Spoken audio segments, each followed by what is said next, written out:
Arlington, Philadelphia, a Beasley Media Group station live from the Comcast Business Studios. 97.5, The Fanatic. Now, the John Kincade Show. 97.5 The Fanatic and 97.5thefanatic.com. We begin on this Tuesday morning by turning on our microphones. John Kincade Show on 97.5 The Fanatic.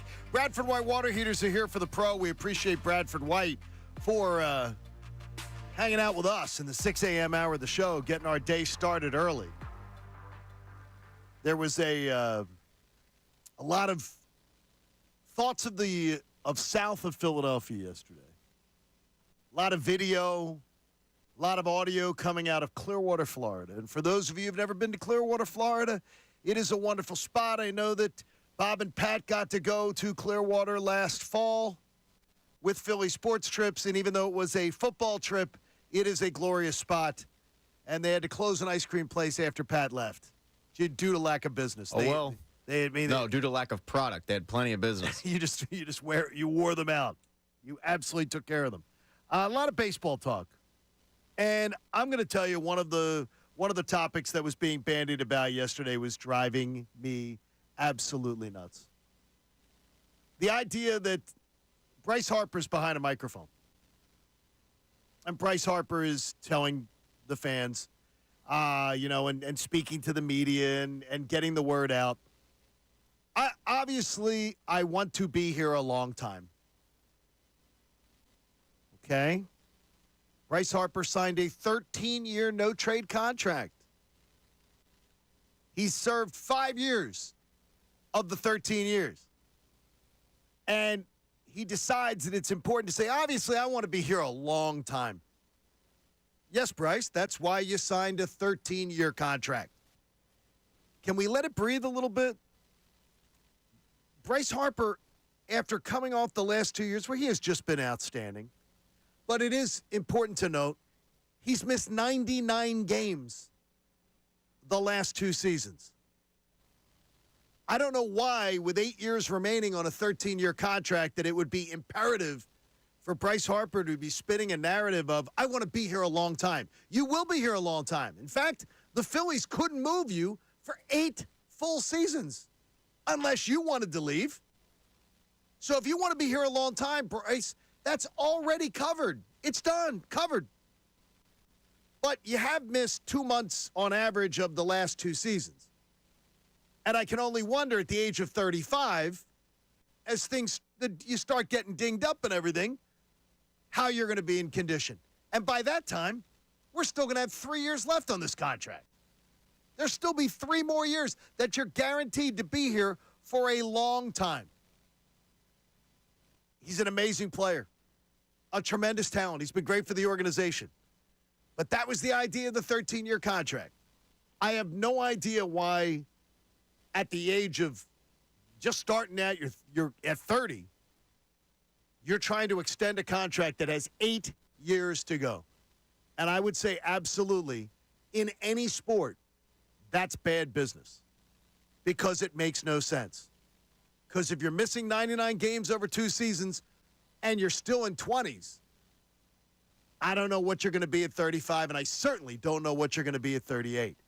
I was just surprised, Bob, that's what's on his mind. Obviously the second thing out of his mouth. Was he asked about it? Great to be back and love it. Yes, and he said, hey, great. Well, they was off of the discussion of first base, which we'll get into later. But he's saying he's worried about being here for a long time. He's going to be here for a long time. 8 full years guaranteed in baseball makes him one of the top 10 players right now in the game, guaranteed to be where he is for 8 years. Yeah, I didn't take it as that. I took it as he was asked about it, and he said, yeah, my Scott is talking to the Phillies, and we'd like to do something to make sure I'm here. I'd like to play into my mid-40s.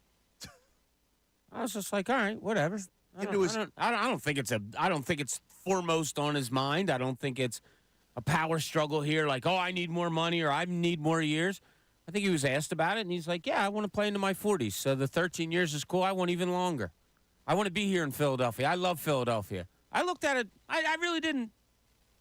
Shouldn't you worry about that closer to? I don't know if he's worried about it. I think he was asked about it. He's the one who approached the Phillies about it, not vice versa. So he's obviously worried about it. Have you never approached somebody about a contract when your contract was already okay? With 8 years to go, no, I never have. None of us has an 8-year contract. That's what I'm saying is, but no, I have. I've served contracts, and then when the contract is due to be renegotiated, when it's a new contract. So Scott Boras goes to the Phillies and he says like, "Hey, how we doing on this?" And the Phillies like, "Good, we got 8 years. What do you?"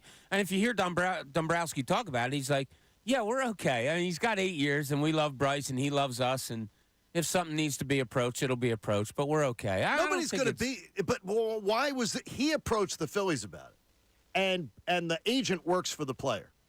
So why is he worried about this? To me, it's I want more money.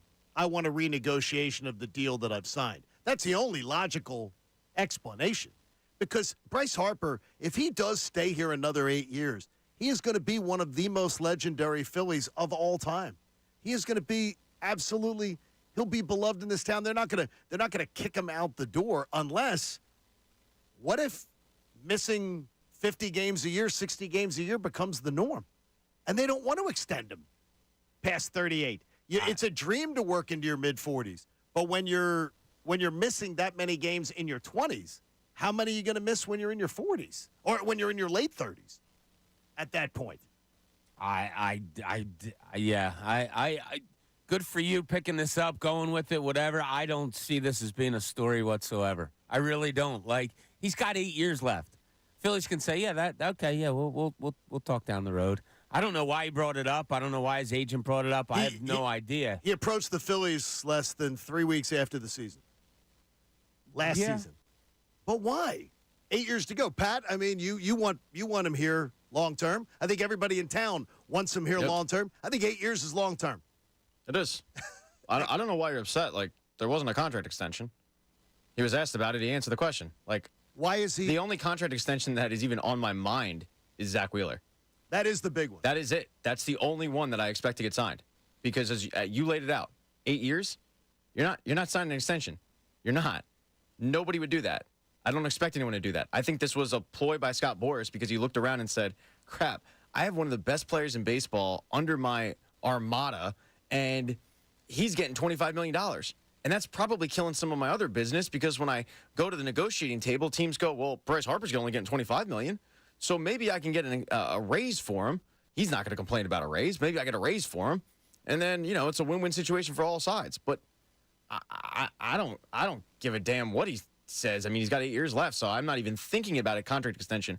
The only one I'm thinking about is Zack Wheeler. That's the only priority I have right now. Yeah, if I were to tell you, okay, somebody approached Bryce Harper and brought this up, and he said, well, I want to be here a long time. We'll see what happens.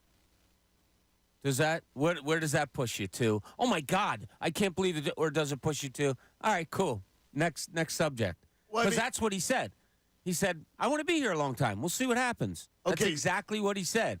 To me, it's like, yeah, I guess Boras brought it up or whatever, and he came to me and said, I'm going to talk to them. And I said, yeah, okay, whatever. I don't think Bryce Harper is unhappy with this contract or anything like that. I think it's just we'll explore things. Let's tighten things up or maybe get an extension or whatever. Well, agents don't work at their whim.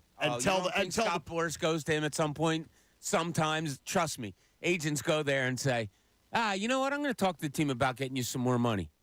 Oh, okay. Seriously? Yeah, this is like when you don't think that happens? I've talked to agents all my life. Of course that happens. This is like when we rip politicians for approving their own raise. Like, who in the world wouldn't do that? But he can't. He can say to him, too, I got 8 years left, Scott. There's no reason for this to be front would you say, don't talk to them about me getting more money. No, I'm okay. No, it does. I've worked under contracts. You're not Bryce Harper. You're not understanding the question. You just said, you're not understanding the question. Okay. Your agent comes to you unprompted, and even though you got 8 years, your agent says, John, I think I'm going to try to get you more money. You're saying no? I would think it's bad PR.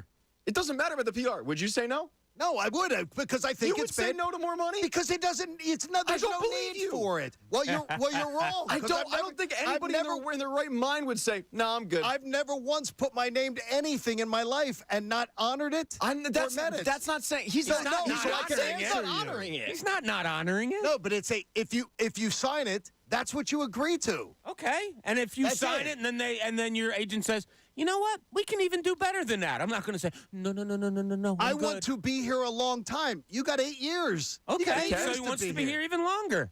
You got 8 Give me a years to be here. 12-year contract. Whatever. I mean, love this hearing is him like, say he wants to be here as opposed to what you're laying out, which is he This doesn't is- want to be here because of his contract. Bob's, you're making it out like it's non. He made this a story, not anybody he did else. not make it his story. Yes, How he did he was asked He about was it. asked. Yeah. Pat, John. 3 weeks.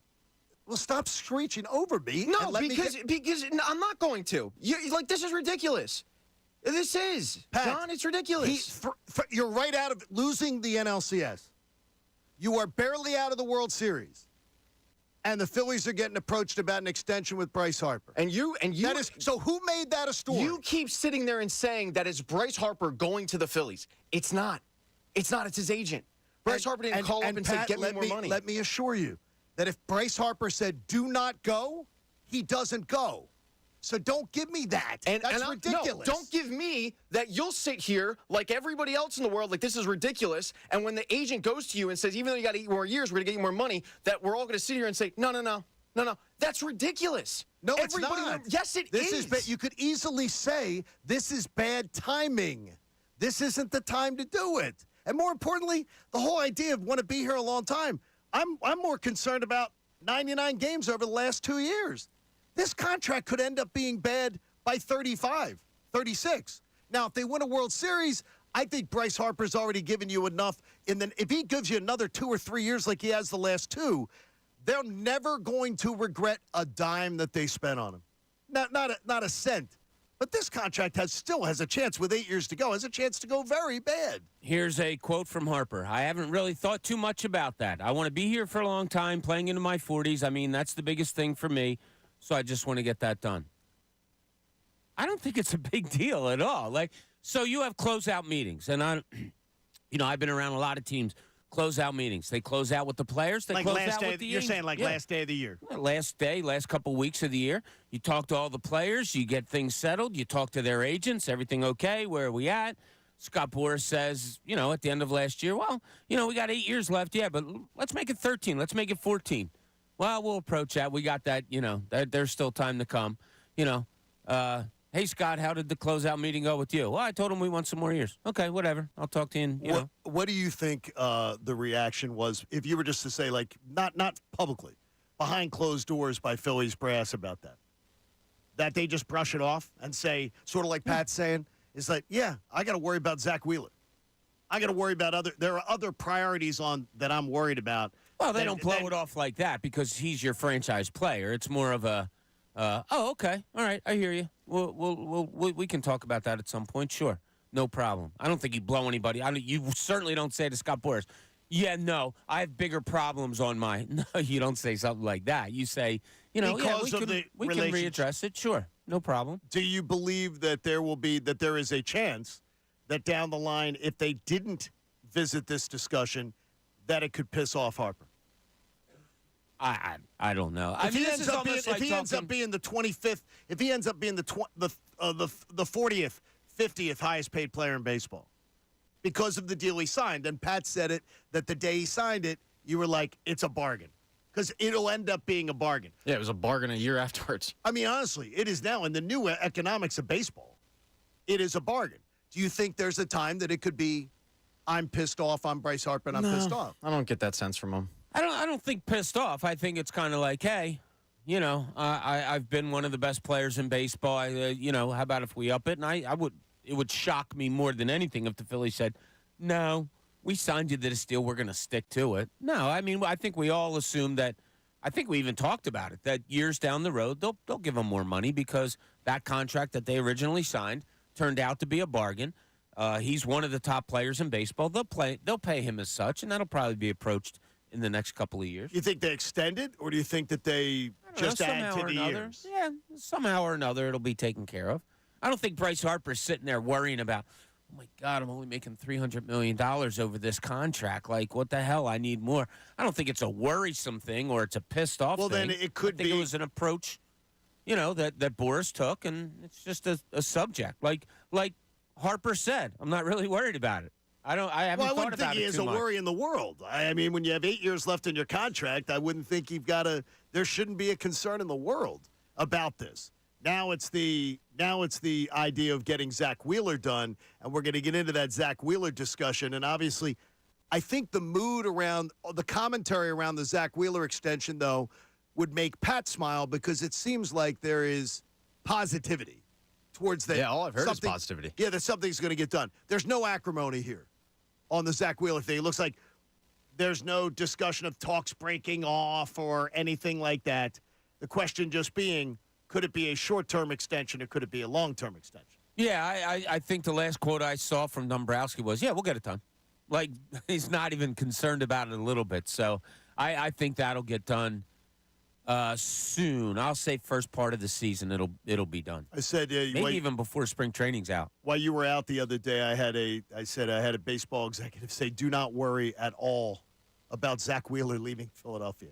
He said the Phillies they love him, he loves them, it'll all get done. Yeah, it seems like it, yeah. So that's good news when that comes up and one of your best players has that. Well, plenty more on the Phillies, including their newest acquisition, what it means, where is he playing, what's he doing in Whit Merrifield. We'll talk about that coming up a little bit later on in the show. Right off the bat, Chris Sims is at it again.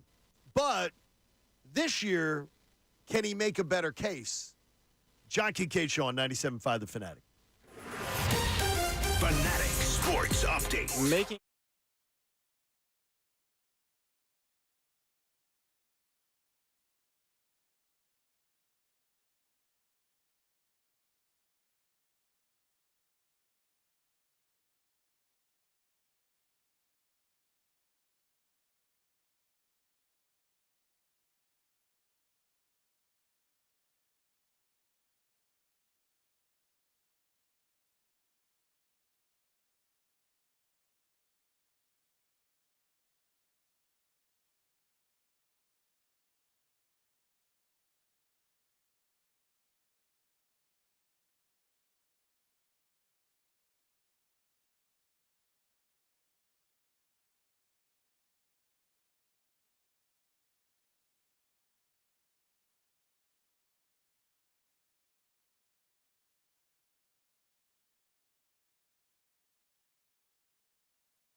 5 The Fanatic and 97.5thefanatic.com. Hopefully your Tuesday morning is off to a good start if you had that 3-day weekend. Just stay with the Fanatic all day long. A nice, restful President's Day weekend, hopefully. A lot of people went skiing. I know like 3 different people went skiing over the weekend. I wish that I had. Skiing's good. I love to ski. Have not done it since I've been home. And I'm thinking with the last year sort of took it out of the mix, but I want to. I'm seeing the pictures. I want to do it. Yeah, no, my skiing days are done. Tom in Alabama joins us. Tom, on our earlier conversation. Good morning, Tom. Morning, John. You look phenomenal, my friend. Thank you, buddy. It's getting better every day. Good deal. I'm glad to hear it. Thanks, man. Hey, this couldn't happen at a worse time. And truly, if you're going to blame anybody, you might as well blame the owner, John Middleton, because not only did he jinx us by telling Harper that he's underpaid before they won the World Series. I mean, then that creep Scott Boris's ears perked up, and he's probably been telling him since that day, every day, look, the owner told you personally that you're underpaid, and my job is to get you more money. He told you you were underpaid. What else do you want me to do? I'm here to get you more money. That does go on Middleton's door. It was a dumb comment, but I think that he's so appreciative and he's so effusive of what Bryce Harper's brought to the franchise, and he's been amazing. Well, he's been a great investment, and I promise you, I give you my word, I lobbied a year and a half out in that market to get Bryce Harper over Manny Machado. But Bryce Harper's missed 28% of the games that he could have played for the Phillies so far in his career. Manny Machado has missed a handful, and that's just to rest. I got to tell you, though, Tom, love and I appreciate you, buddy. I wanted Manny Machado when the whole thing was going down, Harper Machado. I wanted Machado mainly because I thought infielder. I was like, and now Harper's an infielder, which I thought would add to his career. Now, I didn't think Harper would be an infielder by this time. I wasn't expecting that. No. I expected him to be an outfielder forever. I was Team Harper for whatever reason. I guess. What was it? I don't know. We did it for so long on these airwaves of who do you want. It went back and forth for so long. Where was the split? Was it split or was it? Yeah, it was probably lopsided one way or another. Then, right? It was probably. I've been here for a while, Bobby. Yes, I was. No, here. I mean morning show though. When we did it all the time. No, I wasn't here for it. It was probably like 50-50. I only wanted Machado because he played third. Right. That's what I wanted too. I wanted an infielder. But I don't have a problem with what they got. No. He's cool. And Tom makes up a good point. It's the owner that said you're underpaid. There's not a problem here. The owner, who's going to pay him? The owner. Who said he's underpaid? The owner. So why wouldn't you, as the player or the agent, say, yeah, you know what, let's redo that contract? Like, it's not a problem. He's not holding out. He's not disgruntled. He's not, not going to not be here for the next many, many years. It's just they want to kind of restructure. But when you ask for it 8 years out, do you think that it could be a situation ever where he gets pissed about it that they don't do it? Because I do. Maybe I absolutely 4 years down the road, he wakes up and says, damn, I should have gotten more money. But right now, I don't think So you don't think it'll come in the next couple? I really don't think this is. No, I don't. Do you think the Phillies are not going to take care of Bryce Harper? Well, if they extend it, it could very well be dumb. As people point out on Twitter, Ryan Howard, that contract at a time looked great, and you wanted to lock him down, make sure, and at the end, not as great. Not you let things breathe because Harper is a guy who has been dinged up, and part of it is how he plays. He's so, and maybe that'll change at first base. He's so aggressive. He so puts himself in. Maybe that's going to change at first base. He even got hurt at first base in the I don't know, was that NLCS or NLDS? Olsen hit him in the NLDS. Oh yeah, I forget what that was. I forget about the injury. Yeah, I think it was but he worked through it, so he was fine. Yeah, I remember that scare. That was the scary thing. That was not fun. And I think it was the deciding game. Yeah, because he got hit in the elbow as he was running by, as Olsen was running by, and people were like, "Hey, let's like they're ready to fight over whether he'd be there or not." But good news good news on that front. We'll talk about the Phillies' newest acquisition coming up. You'll hear from the president, Dave Dombrowski, coming up. Last year, Chris Sims made all on Pro Football Talk and NBC Sports, made all the talk in the world of critiquing Jalen Hurts and leaving him into like the bottom tier of NFL quarterbacks. And he was more about it now. And I guess he's feeling his oats a little bit about what he had to say. Who was it? Not Derek Carr. David Carr on NFL Network sort of feeling the same thing about Jalen Hurts. Very rare because I can't think of a guy who was an MVP candidate where you'd have two major voices from major networks, NFL Network and NBC, both sort of calling out Jalen Hurts as being less than excellent. He says, I respect a lot about Jalen Hurts, but I think Jalen Hurts is also like the most overrated player in football. He says, I take a lot of crap about that comment, but he plays quarterback for a team that's an all-star team. Best O-line in football, not even close. And all the weapons he's got. You put Kyler Murray in there, you'd say, damn, Kyler's amazing. Is he the MVP of football? Now, that's a little bit of a different tone than he took last year. Because what he's saying is, instead of saying Jalen Hurts sucks, which is sort of what he didn't say that in so many words, but he sort of alluded to last year.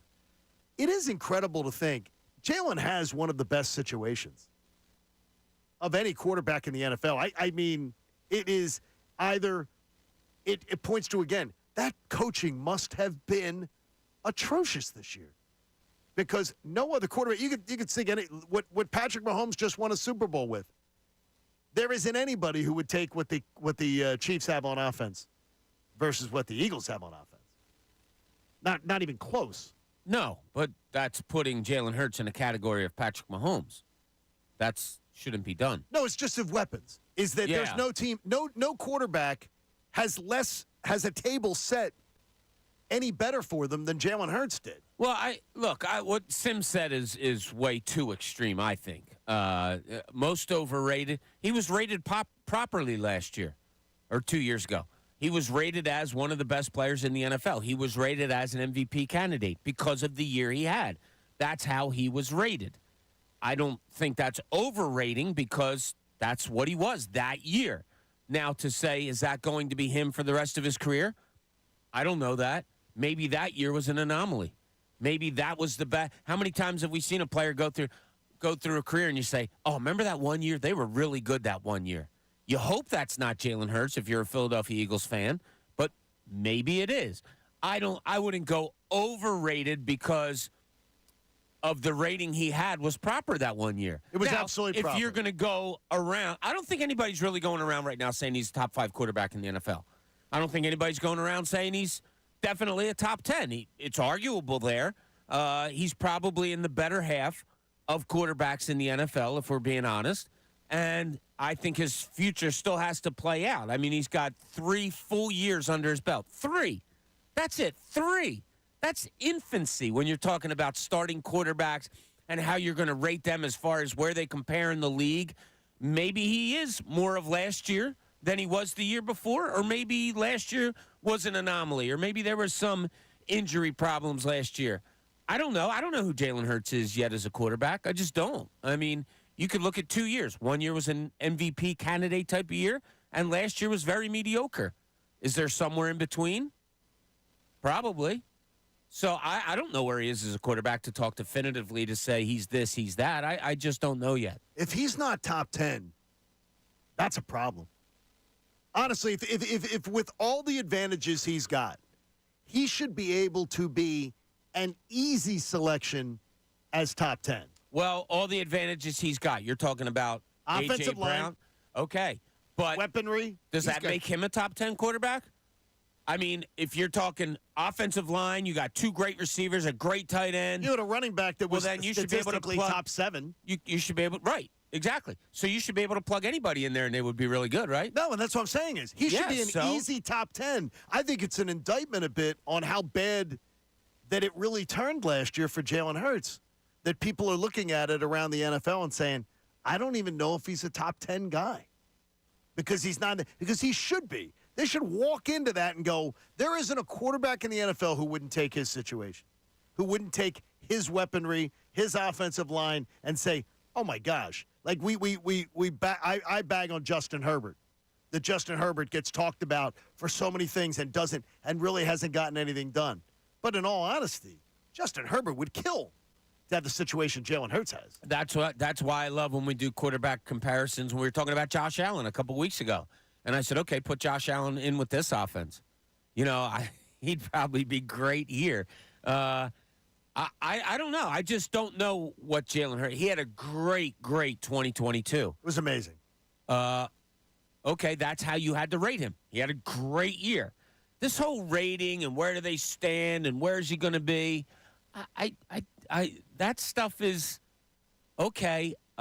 You can say that, but let's take a mediocre quarterback in this league. Who grab one? A mediocre Carr. Carr.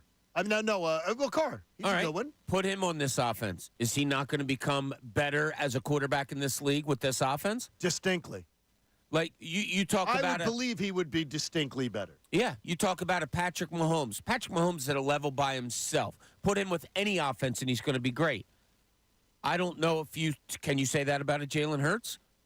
Can you say how many quarterbacks in the league can you say that about? That if I put them with any offense, they're going to make that offense better. See, that's what my jury is still out on Jalen Hurts, is what I'm saying. Well, I don't think I could say it about Jalen Hurts, Pat, because of the fact of what Bob just said there.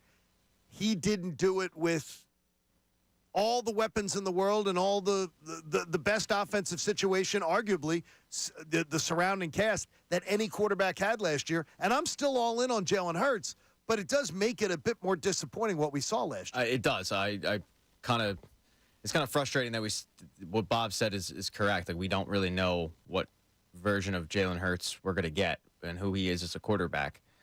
Is he the guy from 2 years ago? Is he more like the guy last year?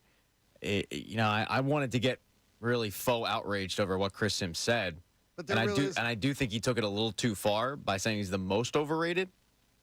But there's a lot of truth in what he's saying.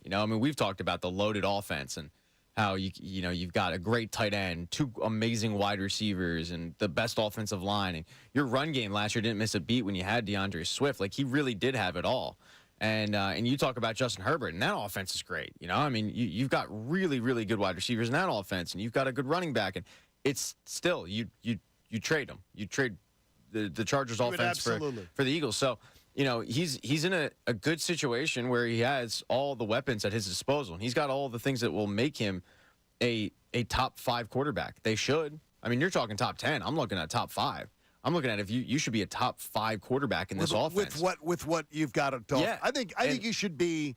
I think you should be between somewhere he's in the top 3 to 7. That's fine. Where he should be. I'm cool right around with that. there. If you live there, that's fine. I just want to see more of the offense that I saw 2 years ago, where they're taking their foot off the gas with like 9 minutes to go in the game because they've already locked it up. That's how dominant. Play Lego last year. Yeah, my Lego game's slacking. That's what Jack says. He's been he's not happy. Reaching out. He's not happy right now with the Eagles and Jalen Hurts and me. And hey, Kenny joins us. Kenny, good morning. You're on the Fanatic. How are you, buddy? I'm good, bro. How you doing, guys? Good, man. Good to hear from you. All right. I just got one question. Before I get into my point, the Sims that made the comment, we talking about the father or the son? It's the son who you listen to a hell of a lot less. Hold up. Why are we talking about Justin Herbert, who never even reached the pinnacle that Jalen Hurts reached? That's what we just said. 2, David Carr and Chris Sims is basuda. I'm talking about garbage in the 10th degree. They're not even. Look. There's nothing in sports that I love hearing less than Justin Herbert getting praised as being everything. Because why though? But what is it? What? Please give me the reason to why.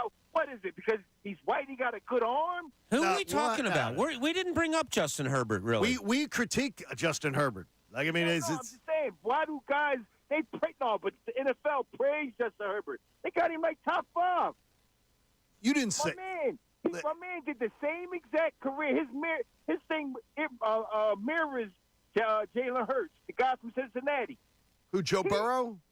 Burrow. He gets crazy And Would like, you his career, would you his take career Joe Burrow? Would you take Joe Burrow or Jalen Hurts? Be honest. right now?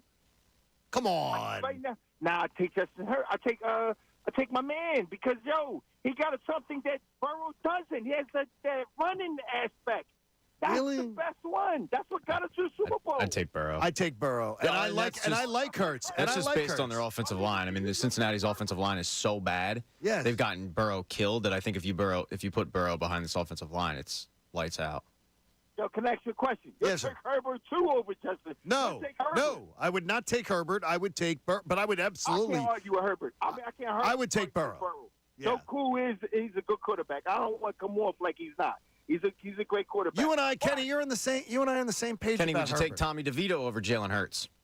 I love you guys, man. Thank you, Have a buddy. good All right, one. Kenny. Take care, buddy. The Tommy. Let's just go DeVito. through all the quarterbacks. Tommy DeVito blocking our own Haley. Hey, it's just as I said, I've blocked her before, so I get it. Me and Tommy are simpatico with that. Did Tommy ask you why'd you block her? Yeah, we got together over some chicken cutlets and gabagool. Telling you, so that'd be a problem. I look at it as he dialed back his critique this year, Sims, but he does bring up a really good point in the idea that there should be no as Pat's saying top 5. I'm saying there should be no discussion that if you're playing with all those weapons and that offensive line and everything, there should be no debate that you're a top 10 quarterback. And there is. It's weird to me that is a front-running topic all the time. Who cares? Jalen Hurts is going to be here for the next 5 years. You're not getting Joe Burrow. You're not having Herbert. You're not having Josh Allen. You're not having anybody else here. So the conversation of, where does he land in the top quarterback? It doesn't matter. He's the number 1 quarterback in Philadelphia. If that's the team you follow, that's all that matters. Is he good enough to lead this team? Now, he's been good enough to have a 34-17 regular season record since he's been an Eagles quarterback. That's pretty damn good. I'll give him that. They win. Do you need to see better? Yes. I need to see better than last year. I don't know if he can be as good as he was in 2022. But to compare him to other quarterbacks, it used to be such a secondary thought. It used to be that bar talk. After you're all done talking about what the Eagles did and that, hey, who are your top 5 quarterbacks? Now it seems to be a front-running thing. Oh, is he better than this? Is he better? It doesn't matter. He's your Eagles quarterback. The only person he needs to be better than is the backup quarterback. I think what people would point to is, and I would argue with Josh Allen, because I think Josh Allen's had the same type of thing in his career, is that there has been ups, downs. It's been what you've seen out of Jalen Hurts has been erratic. It has been highs, and then sort of mediocre at times. I think this year's was better than mediocre, but no more than good some weeks. And there were weeks where it wasn't Good some weeks means mediocre, though. Yeah, I guess it does. You know what I mean? I guess it does. The mediocre seems too strong a word, but this year disappointed me a lot. And I'm still in on I think he was Jalen. mediocre this year. I have no Okay. problem. Yeah, I think he was mediocre. I do think that and this is all sports fans, we pine for the other thing, right? Like the grass is always greener mentality. Right. You don't notice that Joe Burrow was flat out bad earlier in the year. When he came back, he was not good. He was rough and he was not good. And you could attribute to the calf injury and then you could look at Jalen Hurts and go, well, there was a knee injury there. Like there's very few quarterbacks that are just absolutely lights out no matter what. And Bob, I think what you said is correct. Like all that matters is can he lead them to the Super Bowl? We've seen it, so yes, I think he can. You and me though, we both would take Burrow. I can only say, but that's not a slight. For when I No, say it's that, not. it's not a Yes. slight on Jalen Hurts. Like I think Joe Burrow is a top 2 or 3 quarterback in football. I think the calf injury really did prohibit him last year. I think you put him behind this offensive line, and I mean it's an aerial attack that we've never seen before. But that's the only reason I'm putting Joe Burrow slightly ahead of Jalen Hurts, because I think what Kenny said is I mean, you have to bring it up. Like the running ability of Jalen Hurts kept them alive in a lot of games last year. So you can't ignore that fact, but you also can't ignore the fact that Joe Burrow has had me, you, and Bob as, left guard, right tackle, and center. It's been a rough stretch for the guy. no wonder he's getting killed, if that's the case. Hey, Bob was watching non-sports last night. Non-sports? What was he watching? Took a break, Pat. John Kincade Show on The Fanatic. Fanatic Sports Update. Whit is a Philly. I'm Pat Egan in this sports update.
WPEN HD1, Burlington, Philadelphia. A Beasley Media Group station. Broadcasting live from the Comcast Business Studios. Powering possibilities. 97.5 The Fanatic and 97.5thefanatic.com. The John Kincade Show with Bob Cooney and Pat Egan continues. 97.5 The Fanatic and 97.5thefanatic.com. Look forward to having you hang out with us all day long. Everybody who's downloaded the app and been playing it, we appreciate you. Great job, Haley. She's been battling all these technical issues with the YouTube. Fine work there. Brendan Gunn's back. He's feeling better, so good to have the whole team here. He looks horrible, though. So. Well, that's like... Yeah, I mean, that's every day. Like, I don't mean to be mean. Like I said, oh, you feeling all right? And he's like, yeah. And I was like, oh, wow. Doesn't sound like it. You look terrible. But hopefully he's feeling better. Yeah. I don't know. It's hard to tell when you look like that how you're feeling. But he's a good kid. Yes, he is. I mean, I didn't like the fact he's wearing Villanova stuff, but well, he's a Temple guy wearing Villanova. Yeah, it's stuff. just it's a little weird, but like Pat being a Newman guy wearing Temple stuff. I'm what? I'm sorry, what? Yeah, but Newman doesn't have anybody to compete with. Oh, okay. There's a little difference. I mean, look, it's it's D3 versus D1, Bobby. I mean, do I look like these rules of fandom that I do? And that's I gotta grasp it. Look, you guys have your rules. I don't. He's not that guy. Me. Do you think that I'm a D3 guy, Bobby? Is that what you're saying? You're saying D3? I think you're a great guy. I don't look at you as D1, 2, or 3. Bob had no sports on. Last night was a little bit of a nice breather, I thought, with no sports really to focus on or to worry about on television. Yeah, hot take. We all kind of need these nights. A little bit of a break. Every once in a while, you just need a night. You know, so my wife went out to dinner with friends, so I cooked dinner for the family. Well, it was just me and 2 other people, but made a nice salmon. Little lobster bisque, John, for an appetizer. Oh, I like that. Then I turned on the TV and I was set to watch Notre Dame Duke women's basketball. Wasn't feeling it. Watched about 5 minutes. I was like, nah, not into it. Couldn't get into any sports last night. So I started watching a show that I continue to watch, but I'm not really great at it, and that's Yellowstone. I have friends who enjoy that show very much. So yesterday, I like it.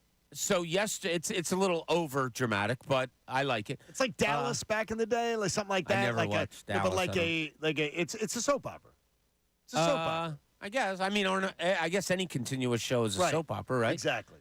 So I started thinking, because you had the Daytona 500 yesterday, which I turned on for like 20 seconds, and I started thinking, okay, are drivers in a Daytona 500, are they athletes? I think so. I do not. Yeah, I do also. I didn't used to, John, like you. I didn't used to. But there is a hand-eye coordination to it all. There is. So, yeah. So I'm going to give them that. I admire what they do. It's an amazing skill set. I don't think it's athleticism myself, but I absolutely admire what they do. It is interesting because I remember Mark Martin, who would train like all year round. Now, he was on the older side, but he would train and stay in shape because, I mean, you lose a lot of water weight in that car. I mean, that car gets really hot. It's going to shock you. No air conditioning. So you're sweating your bag off in that thing for, 500 laps. And then you had Tony Stewart, who's well on record as saying his workout regimen was picking up the remote and channel up, channel down, channel up, channel down. So, like, you on one side, you go, yeah, they're athletes. And on the other side, you go, dude, this guy's literally admitting to just watching Netflix all day. And both of them are some of the best to ever do it. So it all comes around in this circle of my topic. What are some things that you do or don't consider athletic in the outside? So to bring up Yellowstone, I would love to be able to ride a horse really well.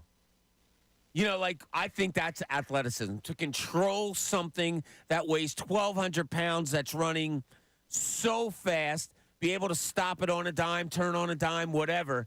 I think that's really cool. I wish I could learn how to ride a horse. I guess I still could, but I think that's an athletic thing that many people might not. Is there something that you look at that people might argue is athletic or not that you would like to do? Well, I think bowling isn't athletic.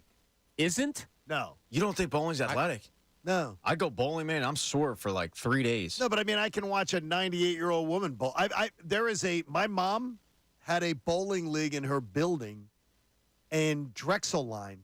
Women who went bowling in their late 80s. Yeah, they're freaks. I don't think Athletic they're freaks. but I don't think they're athletes. You telling me Betty's not an athlete? I saw pictures of her. She's an athletic freak. Betty liked to. No, let me ask you a question in all seriousness because Yes. I don't know. Did they use the ramp? No. So they would literally just have the ball they and throw bowled, it. And these you're good. women. These women bowled, and every woman who bowled was above the age of 80. And they Now, didn't, there was like they a didn't group use of- that ramp that you push. There was a group like 6 of them, and That's they bowled, impressive. and they had bowling bags. Yeah, that's impressive, man. That to me is crazy. You're 80 and you're doing that. Well, you can do, like, I can get on skates and try to skate. I can't skate worth a lick. That doesn't mean it's not athletic. You know, like, just because 80-year-old people are throwing a ball down a lane doesn't mean you have to be an athlete to be good at it. I think bowling is athletic. Anything hand-eye. But the question is, if you bowl, are you an athlete? That's what that would mean. Look, I'll tell you right now, before you answer that question, and you guys know this, I play hockey twice a week. I do not think I'm athletic. I do disagree think with you're you there. athletic. I have. You do, Pat. That's the hardest thing to do of any of the sports. Yeah, but you trip over the blue line enough times and you go, maybe this isn't my sport. Maybe I You just may like the not team be a camaraderie. premier athlete. You may not be a elite athlete, but you're an athlete. You're absolutely see, an that's- athlete. I think I don't consider myself we're that. kind of losing things here. It doesn't how you perform at it doesn't mean if it takes an athlete to do it. Okay, well You're then just looking you at know what I public mean? perception. Like anybody can throw a ball. It doesn't mean you're athletic, but it does mean that throwing a baseball, you need to be an athlete to do so well. Okay, I do have one. Go ahead. I think curling. People do not look at curling as being athletic, and I would love to try it You're because such an ass. no, I'm dead I serious. do No, not you're look not. at it as athletic. No, I am. I'm dead serious. The core strength that you need to do to do curling is insane. Now and then you got the sweepers, and obviously, and that's different. But the guys who are throwing the stones, they have to have so much core strength. When you look at their ability to stay in that like perfect 90-degree angle, sliding at the same time, and put that stone where it is. Now I think that's really athletic. So it's And I'd love I to didn't try even it. know it was called a stone. Yeah. I thought it was a quate. Yeah, Oh, no, I knew it was a stone, yeah. I think Okay. I'm 95% No, that's sure. good. It's a stone. But like, I think that those guys are athletes, and then they have the Olympic center where they do train and they train year round and they go at it. But like, I don't think if you were to go out there and actually try curling, I don't think you'd have as easy of a time as you might think you would. I think you look at curling and go, it's shuffleboard on ice. But when you actually try it out and see how strenuous it is, you're like, oh crap, these guys are actually putting in work. Do you? It's interesting. Yeah, it's like, so I remember high school ball. Like we had this kid that I was always competing with, same grade as me. He was another guard, fast, quick, really good. And I always thought like he'd be a great boxer because he just had quick hands, all that stuff. Then we go out one day and start throwing around a baseball. He couldn't throw a baseball for the life of him. And I'm looking at him like, oh my God, how can you be so good at basketball and you can't even throw a baseball? Like stepping with his wrong foot when he was throwing it. You know, and so it's weird definition of athlete has always kind of consumed me a little bit. Do you consider horseshoes an athlete? It's funny you just said Because that. It I just mean, to popped me, into like my I mind. think of bowling and horseshoes. Like it doesn't take. You don't have to be athletic to pitch horseshoes. But there has to be a hand-eye thing, right? Yeah. Do you consider? What you call it? What's the Cornhole. cornhole? Is that athletic? It's not athletic. Anybody I think can it play. is. A five-year-old. Anybody a can five-year-old play it, but can you play it well? Anybody can play anything. Well, then, if anybody can play it, to me, then that means everybody who plays it has to be an athlete. No, I don't think so. I can give a basketball to my wife today and say, "Hey, let's go shoot hoops." But she can't ain't play. no but she athlete. can't play basketball. Well, I mean, Could she dribble? Could she shoot in a game? Could she Well, cover anybody- somebody? Well, if anybody, she you can know what cover I mean? Pat. Hey, she cannot lock me up. I just thought it interesting, like outside things. Do you think horseback riding's athletic? Oh, I think it's absolutely because of the strength and the balance and the force that it requires, and the fact you're dealing with an animal. Correct. I mean, that's. I think that's athletic. I went the Catalina Mountains.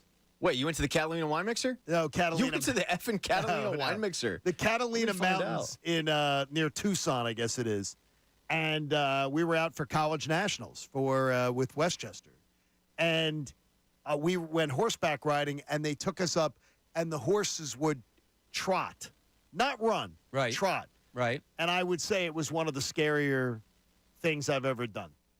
Is the horses got to this area, and they went, okay, the horse is going to trot now. So just you need to center yourself. And I was probably 24, 25, and it was one of the scarier things I've ever done. Yeah. That horse was moving much faster. Then we went on this path where one horse at a time could walk along the path. There was no room for a second horse to be on the side of you, where you're on, like, if that horse falls over, you're falling over with it. I was like, oh, man, no thanks. I'll leave this to the Devin Horse Show. Yeah. People. I have no interest in ever getting on a horse because if you fall off, you're just kind of strapped there and you're going to get dangling. dragged? Yeah, and you're getting dragged, and the horse, and then Might get kicked? You're just hoping that the horse just tires out, and they don't tire out. So that's just bad news for me. I got you. But like, yeah, I do think it's absolutely athletic. Yeah, I used to have a thing of like, if you can sweat doing it, it's a sport. If you can sweat, if you can sweat doing it. So yeah, if you turn up the heat in there, gentlemen, you start sweating, I'd say that this is a sport. It's not a contact sport, but it's a sport nonetheless. Haley says you can bet on cornhole. That doesn't surprise me. You can bet on darts. Well, is darts athletic? Someone just brought that up on the. Yeah, is darts athletic? That's hand-eye as much as anything. It is, but it's weird, man. There's like a line for me where I go, all right, if you can drink while you're doing it, while playing at the premier level, then I question it. So when you watch the greatest darts players in the world, they have beer right there.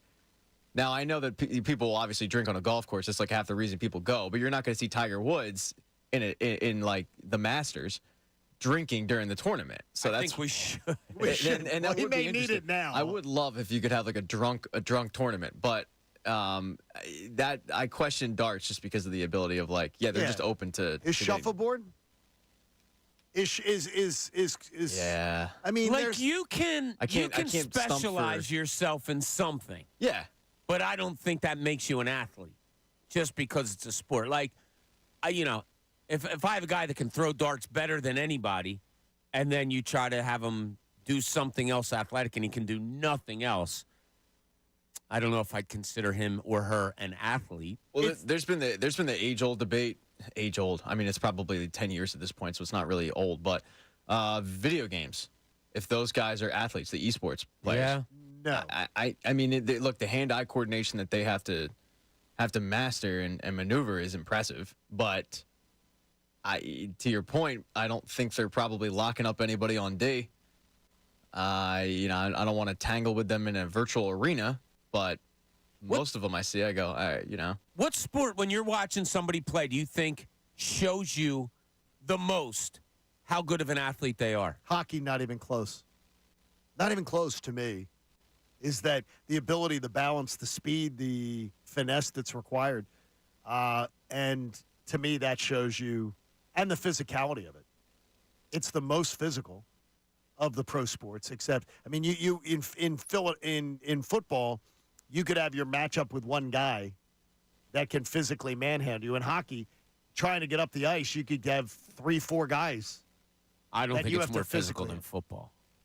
The one-on-one is not. You're right. Yeah. I mean, a big hit in hockey happens 30, 40 times during a football game. You know what I mean? Yeah. So it's funny because for years. The collisions and everything. Yeah, I think for years, you and I growing up, John, it was always said, basketball players are the most elite of athletes. It was always said, I believed it and all. But hockey has really come into play, especially over.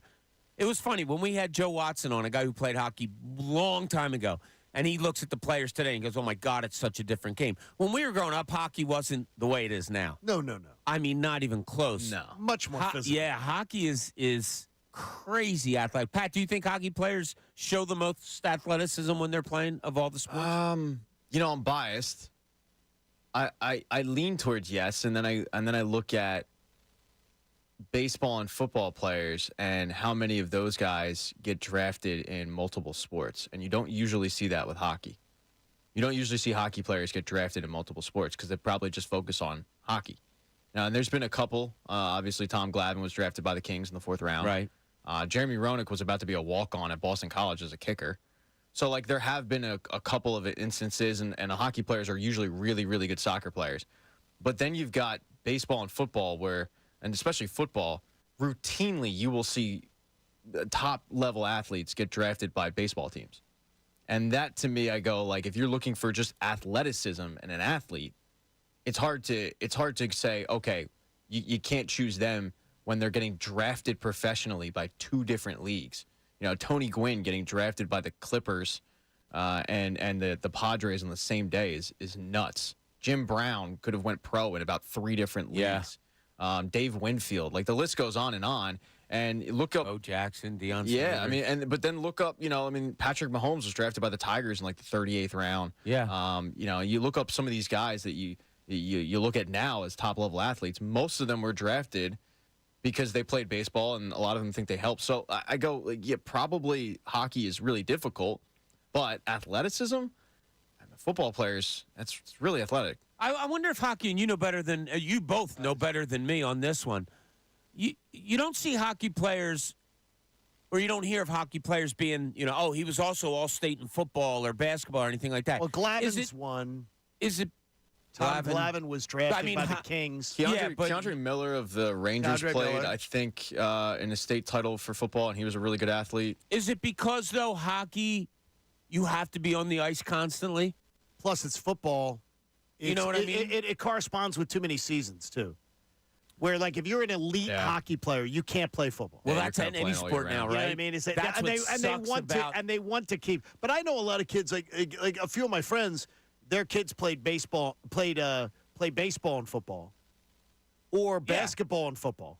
They find a way to get them in. Yeah, you can find a way. Eventually, you have to pick and choose what sport. Like Joe Mauer was the #1 quarterback recruit out of maybe in the I think he was the #1 quarterback recruit in the nation. Huge. And then he went first overall to the Twins, and I guess he chose the right choice. He grew up in Minnesota. I think he he was did. going to Yeah, go he to did. Florida State, wasn't he? I don't know. I think so. I'm embarrassed because I I'm think usually he was really gonna, good with that. I think he but was going to play football at Florida State. I'm embarrassed to say I don't know that, but he went to his hometown team, and now he's a Hall of Famer. Bringing you back, Bob, to your original point, though, about the NASCAR drivers. We went down on a media event, and it was I feel terrible. AJ Allmendinger, I think it was. Yeah, you got it right. Yeah. That's is the name, right? Yeah. I went at Atlanta Motor Speedway in a car with him. And I can only tell you, I was ready to crap my pants. It was the scariest. That's absolutely the scariest thing that I ever have done next to bungee jumping on the Wildwood Boardwalk. So you can correct me if I'm wrong. I believe the Atlanta Motor Speedway has the really, really long straightaway, like Correct. huge straightaway. He opened it up, and we were not, as part of the media event, they were only going 140 to 160. So that's what I was going to say, is that straightaway you can probably get to like 210, and he probably was only going like 150. We weren't allowed to go. He wasn't allowed to go above 160, I believe. Yeah. On the that's rides insane. around, and I just closed my eyes, and it seemed like the wall was coming right at us, And it for has him- the banks. Yep. It was terrible. For him, it's the He equivalent of laughed. going 35 miles per hour. He laughed. Yeah, he was laughing. He thought that was a fun thing. But I look at that and I say, and he was around. He was just built like a brick house, and he was strong as hell to be able to control that machine. So maybe I think a little less. I should think more of it than I actually do. John Tortorella had a confusing comment yesterday. Plus, we hear from Dave Dombrowski on the newest Philly acquisition. John Kincade Show on The Fanatic. Fanatic Sports Up.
and 975thefanatic.com. Appreciate you being a part of the show, and we would appreciate you joining us at happy hour on Thursday night. Sorry I didn't bring this up yesterday. I wasn't even thinking about it. Thursday night, we will be out at the P.J. Wellahans in Maple Shade off South Lanola Road. Nice. From 5 to 7 p.m. 38 Lanola Road, Pat. You can't beat it. It's a Bobby Homecoming, right? You don't wanna fall from there. Yeah, it's about 4 minutes from my house, I would say. Yeah, so it's a welcomed event. Yeah, come on out. What time are we? 5 to 7? 5 to 7. 5 to 7. All right, 5 to 7, Maple Shade. You want to come on out? We look forward to seeing you on Thursday. Bobby leaves at his house at 5:40 or 5:54. Exactly. Bob's like 5:54 just to be early. I could leave my house at 5 of 5. You could walk there, right? It's not conducive to walking because you have the major jug highways handles. Involved and stuff. Yeah. Oh, so funny. We went to lunch yesterday, and we're sitting there, and a lady comes in. She's by herself, and you can tell she's waiting on somebody. The other lady comes in. She goes, "Oh, my gosh, I totally messed up. I went down, and I was looking to make a left-hand turn, but there's no way to do it." And the other lady's like, "I know, it's so weird around here. You have to make a right to make a left." And they talked about it forever, and I was just like, it's called, in my mind, I'm your going, life. It's called a jug handle. Jug handles. 7 a.m. hour brought to you by the all-new Bet Parks app. It's all new because it's constantly changing, evolving. It's awesome. Sportsbook and casino in one sleek, easy-to-use app in Pennsylvania, Jersey, Ohio, and Maryland. Check it out, the Bet Parks app. John Tortorella with a strange comment yesterday. Well, he wasn't pleased with his team, for one thing, after practice, as they're getting ready to play the Chicago Blackhawks. You'll hear that game tomorrow evening on 97.5 The Fanatic. He was not pleased with their practice effort yesterday, coming back from the outdoor game. But this was an interesting thing that as he discussed it with the media a little bit afterwards. He's worried about the aftermath of the outdoor game. He said, "I'm worried about it, all the pomp and circumstance and everything. Chicago plays hard. They're in all their games. I just don't want us to think outdoor game in Jersey, we just played Toronto, and now we're playing a team that's last in the league." He says, "I don't want them to play with their minds because it's too important of a game for us. I don't think you should disrespect any opponent, and will, but points are difficult." So are they playing for? Is the playoffs important or not? That's the first time I've heard him, honestly, that I've heard him really acknowledge it, because every other time he shut down any talk of the games being really important. He's talking about a game in Chicago, a random game in February, being so important to this team and not wanting to overlook it. I love it, by the way, because I want to see them in the postseason. Yeah. So I think when we look at the Flyer season as fans, whether you're a Flyers fan or just a hockey fan, if you're asking the people in the front office, I think they looked at it as a rebuilding. John Tortorella has never entered any season as a head coach and went, "We are rebuilding." And I think we even asked him about that when he joined us at center ice. And, sure. And it was like, "Yeah, I'm here to win, man." So I love the message that he's sending, because you're going into a game that you just got stomped the previous game. You played outdoors, played a divisional opponent, but you're going into a very winnable game against a bad Chicago team. Bad Chicago team. Yeah, they're bad. And it's easy to overlook that team. It's easy to go, okay, we're going to get back on track. So the fact that John Tortorella is going out there in practice and saying, "Yeah, this ain't good enough," multiple times, "This ain't good enough," I mean, it's like message sent. And when you have a younger team, or a team that skews to be a little bit younger, I think it is an important lesson, because that is a little bit of a trap game, if you will, if there was one at hockey. This game is so important to us. That's like, look, they're looking at the standings. They're looking at the playoff race. And I like that. I think John Tortorella and the players are, yeah. I mean, nobody told that. It's like the Sixers players during the process. No, look, the plan was to lose, but their plan wasn't to lose. They just weren't talented enough. The Flyers' plan, if you ask the front office, I don't think their plan was to lose, but it was, all right, hey, we're rebuilding, eye on the future. There's no stress on it. Yeah, the players, though, I mean, they're not there to just take part. So how do you grow?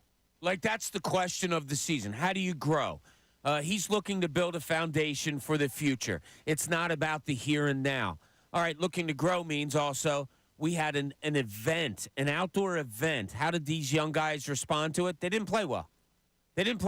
How do you get over that? As a coach, how do I try to get my team over that, this young group? It's to say, maybe this is John Tortorella's thinking, this is a huge game, man. Let's go. You guys were crap the last game. That event is over. So how do you get that event out of their mind? You talk about how big this game is. I don't know if it's an eye towards playoffs or not. Maybe it is. Perhaps it is. Well, when you say this game is so important to us. Well, it's a message to the team. Like, get your asses out of the outdoor thing, and let's go. This is a huge game. Now, if you were to ask Tortorella, do you mean it's a huge game towards the playoffs? He'd probably give you that one eye closed look of, why do you ask such stupid questions? Something like that. The message to his team might be exactly what you're saying. Oh, my God, he's thinking playoffs. The message from Tortorella might just be in his mind, no, I'm just trying to get you out of that little lull that you had thinking you were really cool playing in an outdoor game on national TV. He wouldn't say dumbest question to you. He said you asked him the best question he'd been asked in the entire offseason when we were at opening. Yes. We were center ice. He said it flat out. He did. I remember it. He said that is the best question I have been asked this entire offseason. I remember because I had to follow it up. And then we were like, screw Bob Cooney. Yeah, and then Pat followed it up and he walked off. It was horrible. And he said, he goes, now I'm back to the regular beat. He looked at me. He shook his head like Bob does, but unlike Bob, he ended up walking off. Rich gets in on the conversation. Rich, good morning. You're on the Fanatic. Good morning, guys. I just wanted, before I hockey comment, John, I just wanted to thank you for bringing intelligent sports showmanship to the radio here. Bob never says that to me. So I do. I'm surprised. Rich, are you one of the cousins? Could he be a cousin? I'm not sure if he is. Hi, Rich. No, Thank you, Rich. From Monsignor Bonner, so you might never be a cousin. Yeah, no cut. Yeah, none. Yeah, exactly. So, ironically, yesterday I had plenty of time on President's Day to have the TV on and watch hockey all day. And like I said to your screener, they better have their game on because after freezing our collective rear ends off Saturday night up at the MetLife Stadium, Chicago gave Carolina one heck of a game last night in Carolina. Yeah, they're tough, and we could use Carolina to lose a few. Well, yeah, exactly. But you know, Chicago, are they bad? Yes. But it seemed like when they wanted to really turn it on, they were giving Carolina a hard time. So I think more than anything, and it's refreshing, Mr. Tortorella, is that he values every game. I love it, Rich. Love watching it. Thank you, buddy. I love watching John Tortorella. We're very fortunate to have Tortorella running your franchise as far as from the ice level. He's a teacher. He's a teacher. And he's a Hall of Fame coach. Correct. Now, there are people that are going to be rolling their eyes at that because Doc Rivers is a Hall of Fame coach, and he's not really well-liked here. But, I mean, Torts has won in every stop he's been at. Except Vancouver, which was a short little It was a one-year stint, and the veterans didn't buy in because most of the veterans knew that they were retiring, so why buy into a new system? Right. I mean, he is the coach with 6-year tenure with 3 franchises. That's all you need to know. 3 different places he's gone. He has sustained longer than, like, double the average length of an NHL head coach. So, good job. Flyers hockey tomorrow night on the Fanatic. You'll be able to catch that. I don't think Chicago gave Carolina much of a game last night. They were down 5-1 in the third period, so I don't know where that was. Okay, but after that, I mean, Carolina only scored 1 goal, and then the Chicago Blackhawks scored 2. Outscored them 2-1. So in when the you final look at 15 it, minutes of the game, this is the problem, Bob. Like you skew negative. You're positive, Bob. Come on. I'm That's anxious negative to see Bedard tomorrow night. You know, I've only seen him a couple of times this year, so I'm anxious to see him tomorrow night. I like watching this Flyers team play. I don't look at standings. I don't look at anything but how do they play that game. The other night they got down 2-0 quickly. It was cool to see Tippett. Tippett's a goal scorer. I mean, he's just that. So that was fun to watch. But overall, it was a bad game. As I told you yesterday, John, I'll say it again. My keen eye right now is on Ersan. I just don't know. Because it's hard. It's hard what they're asking him to do. Rookie, final, 30 games of the season. You're in a playoff push. He's played a lot of games unexpectedly. All the onus is on him now. So I think that's the key flyer coming down the stretch. There is one good thing is that you're really only worried about because you're in the third place position. The only thing you're really worried about is the Islanders and the Devils behind you to jump you for third place. Because if you sit there in third place and you get away with it, you're in. You'll be in, and no matter what, you don't have to worry about the wild card. But I think it is a good thing that they only have one game left with Jersey and one game left with the Islanders.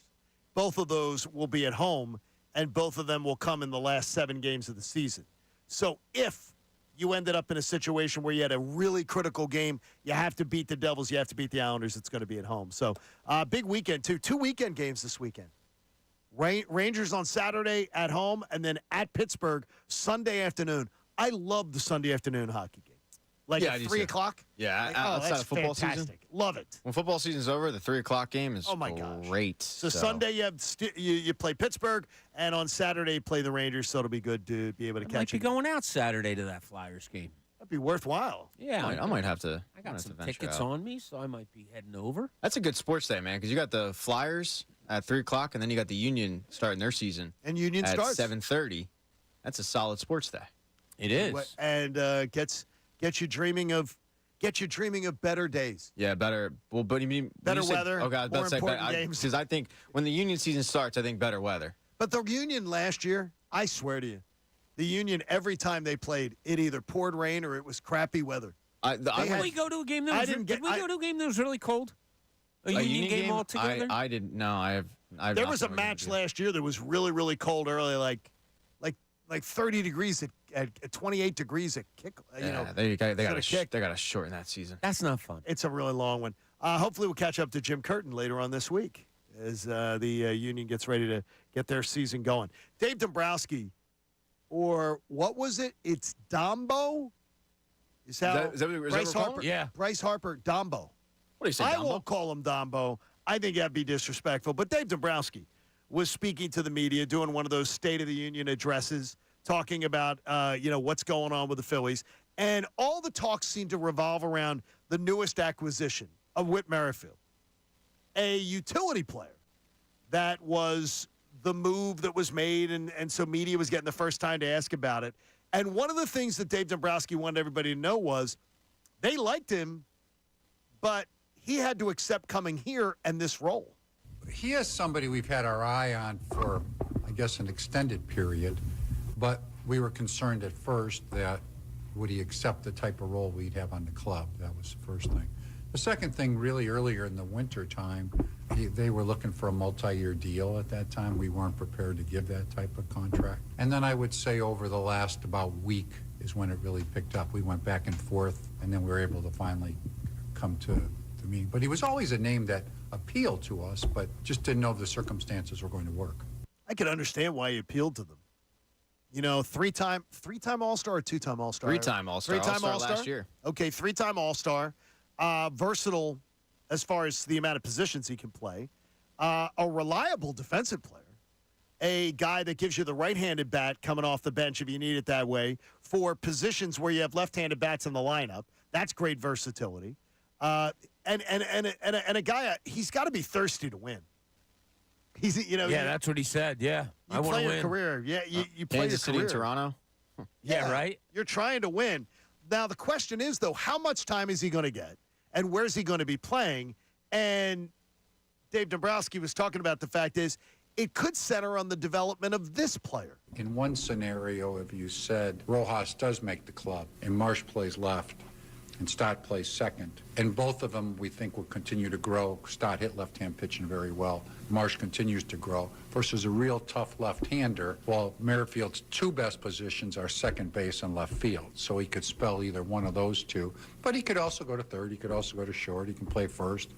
I love that versatility. Yeah, absolutely. I mean, that's fantastic. Yeah, and a guy that something that we craved last year, and it wasn't shown any more than it was in the playoffs. A guy that puts the bat on the ball.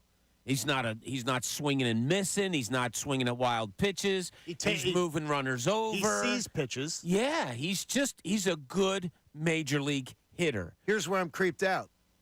The first response there from Dave Dombrowski. Well, one scenario is Rojas making the team. You have an easy schedule in the early going. I swear to you, I want to see Johan Rojas sink or swim at the major league level.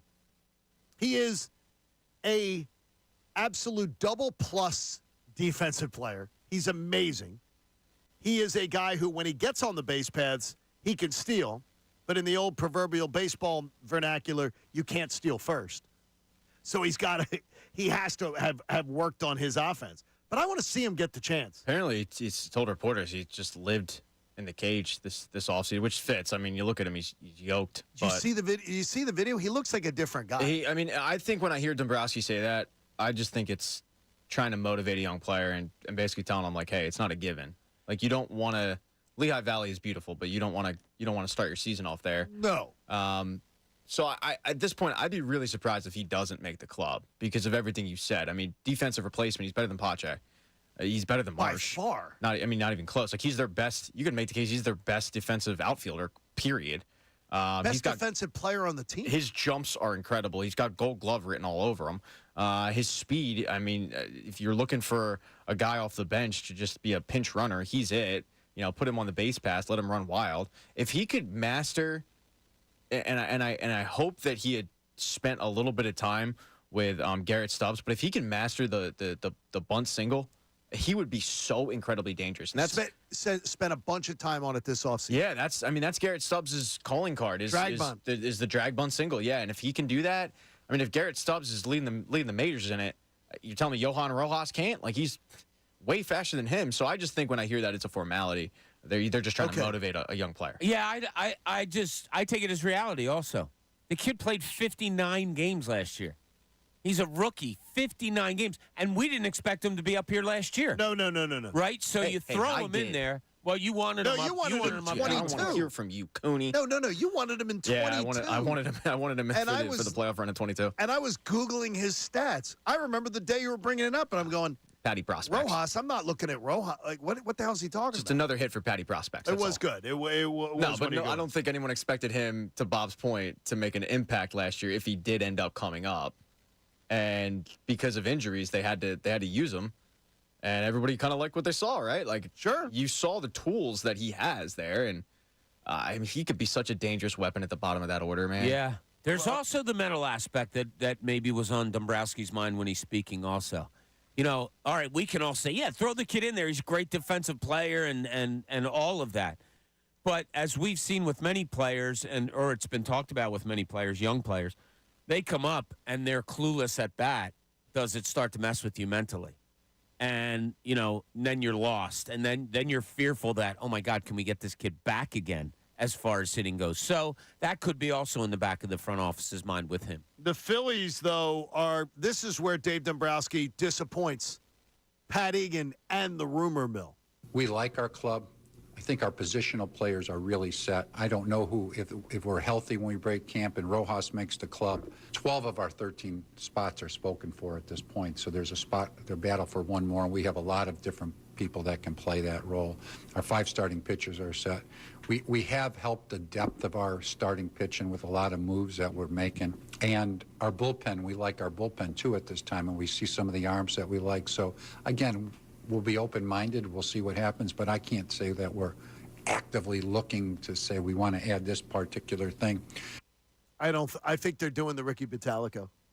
I think Dave Dombrowski, I think Ricky has some inside skinny. I don't think they're in the market for one of the starting pitchers out there. I think the 2 starting pitchers he's added in the past week or so for depth in the organization, I think they're done. And where Ricky was saying, save the cash and get ready to get out there and at the trade deadline, you fix anything you have to fix. This club on paper doesn't look like they have a lot to fix. Yeah, if you need the pitching, like at this point, if they sign one of those pitchers, it's a gravy. luxury. Yeah, it's gravy. Exactly. So, I mean, do you need it? No. We did the experiment when Zach Eflin was making like $7.5 million. Most Major League Baseball teams, their 5th starters making way less than that. Sure. You know, $2-3 million. Christopher Sanchez right now is under team control. He's making, you know, a couple $100,000. Like, the case is there that you keep Sanchez. The issue is if Sanchez becomes Bailey Falter 2.0. And now you've got an issue of you're going in easy games and you're throwing out Christopher Sanchez, who just, craps the bed a little bit. And then you're like, all right, well, Snell at this point is probably signed. Montgomery's signed. Do we have anyone in the minors? Well, Griff McGarry is walking everybody, and Mick Abel ain't ready. So what are we going to do? I guess we just have to live with it. If I told you right now, both of you, that Dombrowski goes and signs one of these pitchers that's out there, like Montgomery, and then that's going to really preclude them from being big-time buyers at the trade deadline. Or he can not sign somebody and he can wait, and then at the trade deadline, they have a lot more freedom. What do you do? I think I'd rather have the second option. I think I'd rather go with what you got right now and know that this team can go out there and wheel and deal when they need to. Interesting. Go ahead, Pat. I would rather have Montgomery and have a quiet deadline. Okay. I think in baseball, you can find ways around the floor there, the what do you call it? The luxury tax floor. I mean, you could give a better prospect so the team that's trading you, whoever is taking on the majority of the salary. There's ways around it. I don't want to be sitting there though in, let's say, June and begging Dombrowski to set the market like we've been doing the past couple of years because they have an issue wherever, an injury happened, and they don't have a worthy person to fill in for that spot. Now you look around the diamond and you go, if an injury happens, the only place that they really are thin at is starting pitching. Bullpen you can find.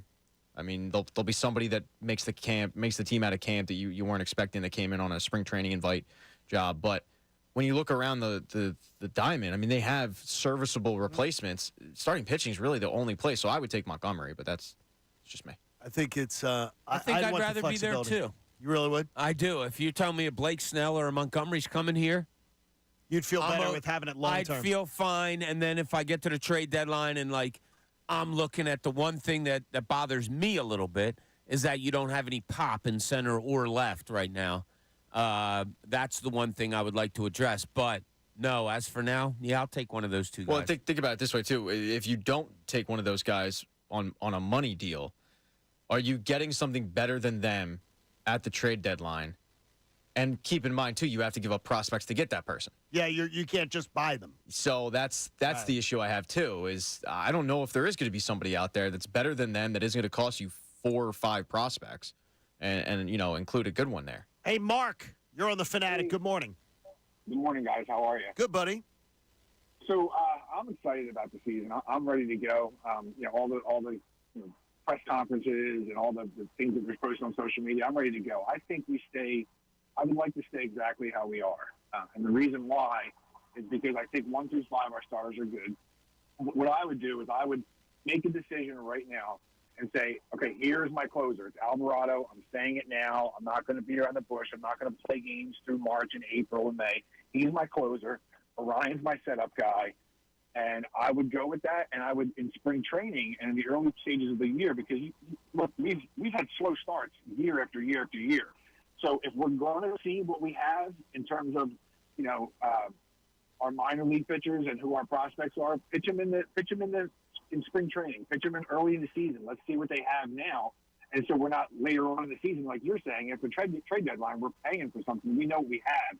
We know what we can work with. We're not going into it blind into the trade deadline. I think there will be pitchers out there that we'll be able to get if we need them. But I definitely don't want Blake Snell because I can get 4 or 5 innings out of somebody else who's less of a headache.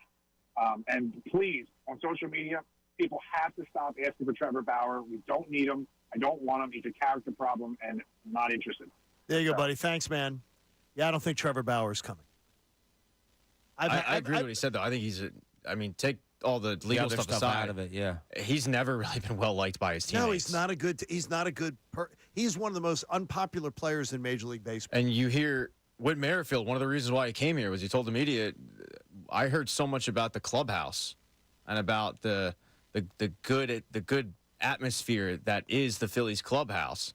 You put Bauer in there. I don't know if you're getting that. You're probably ruining it a little bit. So I don't want Bauer even on a cheap deal." Tim McManus asked a question that about the 2024 Philadelphia Eagles. And Pat says, nah, you can come up with a better question, maybe, even than an acclaimed media member than Tim McManus. We'll get to it next. John Kincade Show on The Fanatic. Fanatic Sports Update. Next on the priority list, I'm Pat Egan. This Sports Update is brought to you by Allstate.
HD1 Burlington, Philadelphia, a Beasley Media Group station, broadcasting live from the Comcast Business Studios, powering possibilities.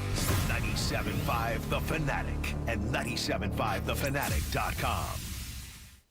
The John Kincade Show with Bob Cooney and Pat Egan continues. 97.5 The Fanatic and 97.5thefanatic.com.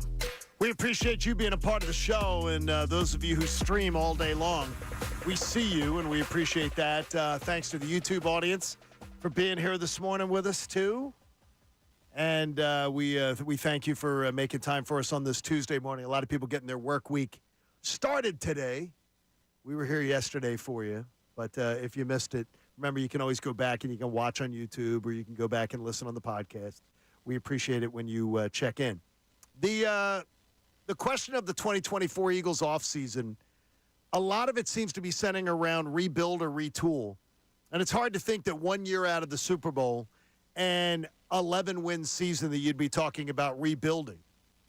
But it's something that brought Pat to a question that Tim McManus was asking. And I think that is it's interesting about how to approach it, because, Pat, I look at it as more as this team's on the verge of a rebuild than a retool. I think they're a retool. I really think they're on a retool. But Tim's question was, can the Eagles retool on the fly under head coach Nick Sirianni? I don't know if they can do it under Sirianni. Now, I'll ask you guys to answer that question. Can they retool on the fly under him? And then we'll further on this discussion. But can they do that? Retooling to me is a Howie Roseman thing more than a coaching thing. Like, retooling means to me you need better players. Yes. I do. Anytime you're doing a rebuild, retool, all of that, to me, that's you don't have the players. You got to get the players in here. Then it becomes the coach's responsibility after that. So focus now, off season, as far as retooled, rebuild, however you want to do it. They have to totally redo that defense. There's no question in my mind. How do you do it? You got to get better players. And then it's up to Vic Fangio once you get those better players here to make it all work. But, I'd put it on Howie Roseman right now, Pat. Can you, though? Yeah, can you? I think you can, but I don't know that. I think the Eagles don't think they're in as dire straits as I think they are. How about that? I believe I agree with that wholeheartedly. I believe this roster is on the verge of a major overhaul with the aging players and some other players who have not lived up to capabilities or otherwise. And so to me, I'm of the belief that they may be bluffing themselves into thinking, that last 7 games, that was just a blip on the radar. Why do you think that? Why do you think they might be thinking that? Because there is discussion of how much they will be moving on from older players. There is that I think that they very much in their commentary when we heard their end of the season press conference, they acted like you guys are putting too much emphasis on the last 7 games. We're in a good situation here. We got a lot of really good players. We got good players. Now we're going to get some new coaches in here, and it's all going to be fixed. I certainly hope it's all going to be fixed, but I'm not as confident as they are, Bob. I mean, I'm really not. I didn't come away with that at all. Maybe I missed it. I didn't come away with them being satisfied. Oh, not satisfied, but I don't think or kidding themselves or us that they're better than they are. They were going out of their way to make cases about how pleased they are with their roster, their development, that compared to what the media was sort of pointing to, like the whole linebacker thing when he wasn't even asked about it. There was like Howie had talking points already to say, "Oh no, we're good. We've been good. Look at us. We've been paying attention at linebacker, and look, we got talent coming up at corner. Now these guys are totally unproven, and we haven't really seen them yet, but we got these guys, and we've been addressing this." It was a very defensive press conference. Yeah, that was weird. I can't imagine as like, let's take Pat for example. Okay. As horribly as those final 7 games sat with him, to the point of I don't even care about watching anymore. At some points, to I guess they'll win this playoff game, but does it really matter? I think it's 1,000-fold harder on the coaches than it is on fans. I absolutely. I think they still wake up sick every morning as to how those final 7 games went. So, but will they admit it or will they just bluff and say that it's not as bad? Because they absolutely in the end of season press conference, I believe they tried to say, "Come on, we've been addressing. We've got some. Well, Howie did that with that, yeah, but." Well, he's the guy in charge of the roster. Yeah, but you don't think that they woke up every day and players are waking up every day still sick to their stomachs at the last final 7 games? They after should be. Starting 10-1. Yeah, I think it sticks with them a lot. So therefore, yeah, I think correcting all of this is first and foremost. Now, yeah, that Howie linebacker thing, John, you're exactly right. That was weird as hell. When he was asked about the defensive line, he went on linebackers to say, look, we're getting busted for that, but let's not forget, we've been in 2 of the last 6 Super Bowls, and our linebacker play was fine. And it's 7, Howie, by the way. Now it is. Well, now it is, yeah. When he said it, he was correct. They just hadn't played that one yet. They weren't going to be in it, so it was 7.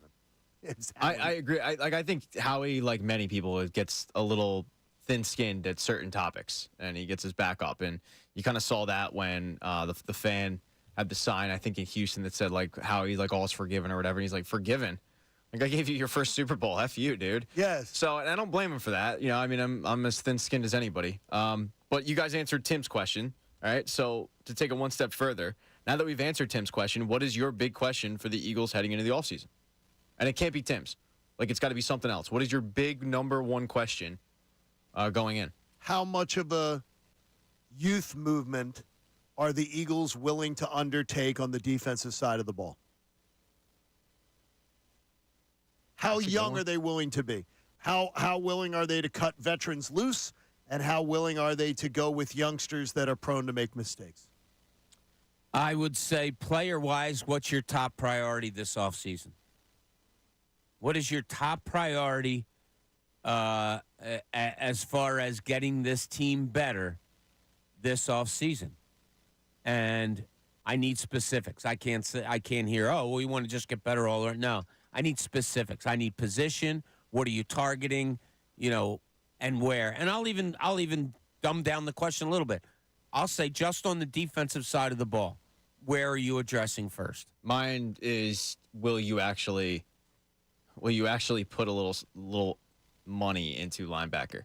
We're all obsessed with the defensive side of the ball, and we should be. Well, we should be, because the only question and the offensive side is who's running the football, who's your running back, and is Jason Kelce coming back? And looks like, that's still at like 3 to 7%. So, yeah, I think then it goes to who your right guard is, but the emphasis should be on your defense. And will this team actually prioritize linebacker? When we bring up that quote by Howie Roseman when he was unprompted, that tells me no.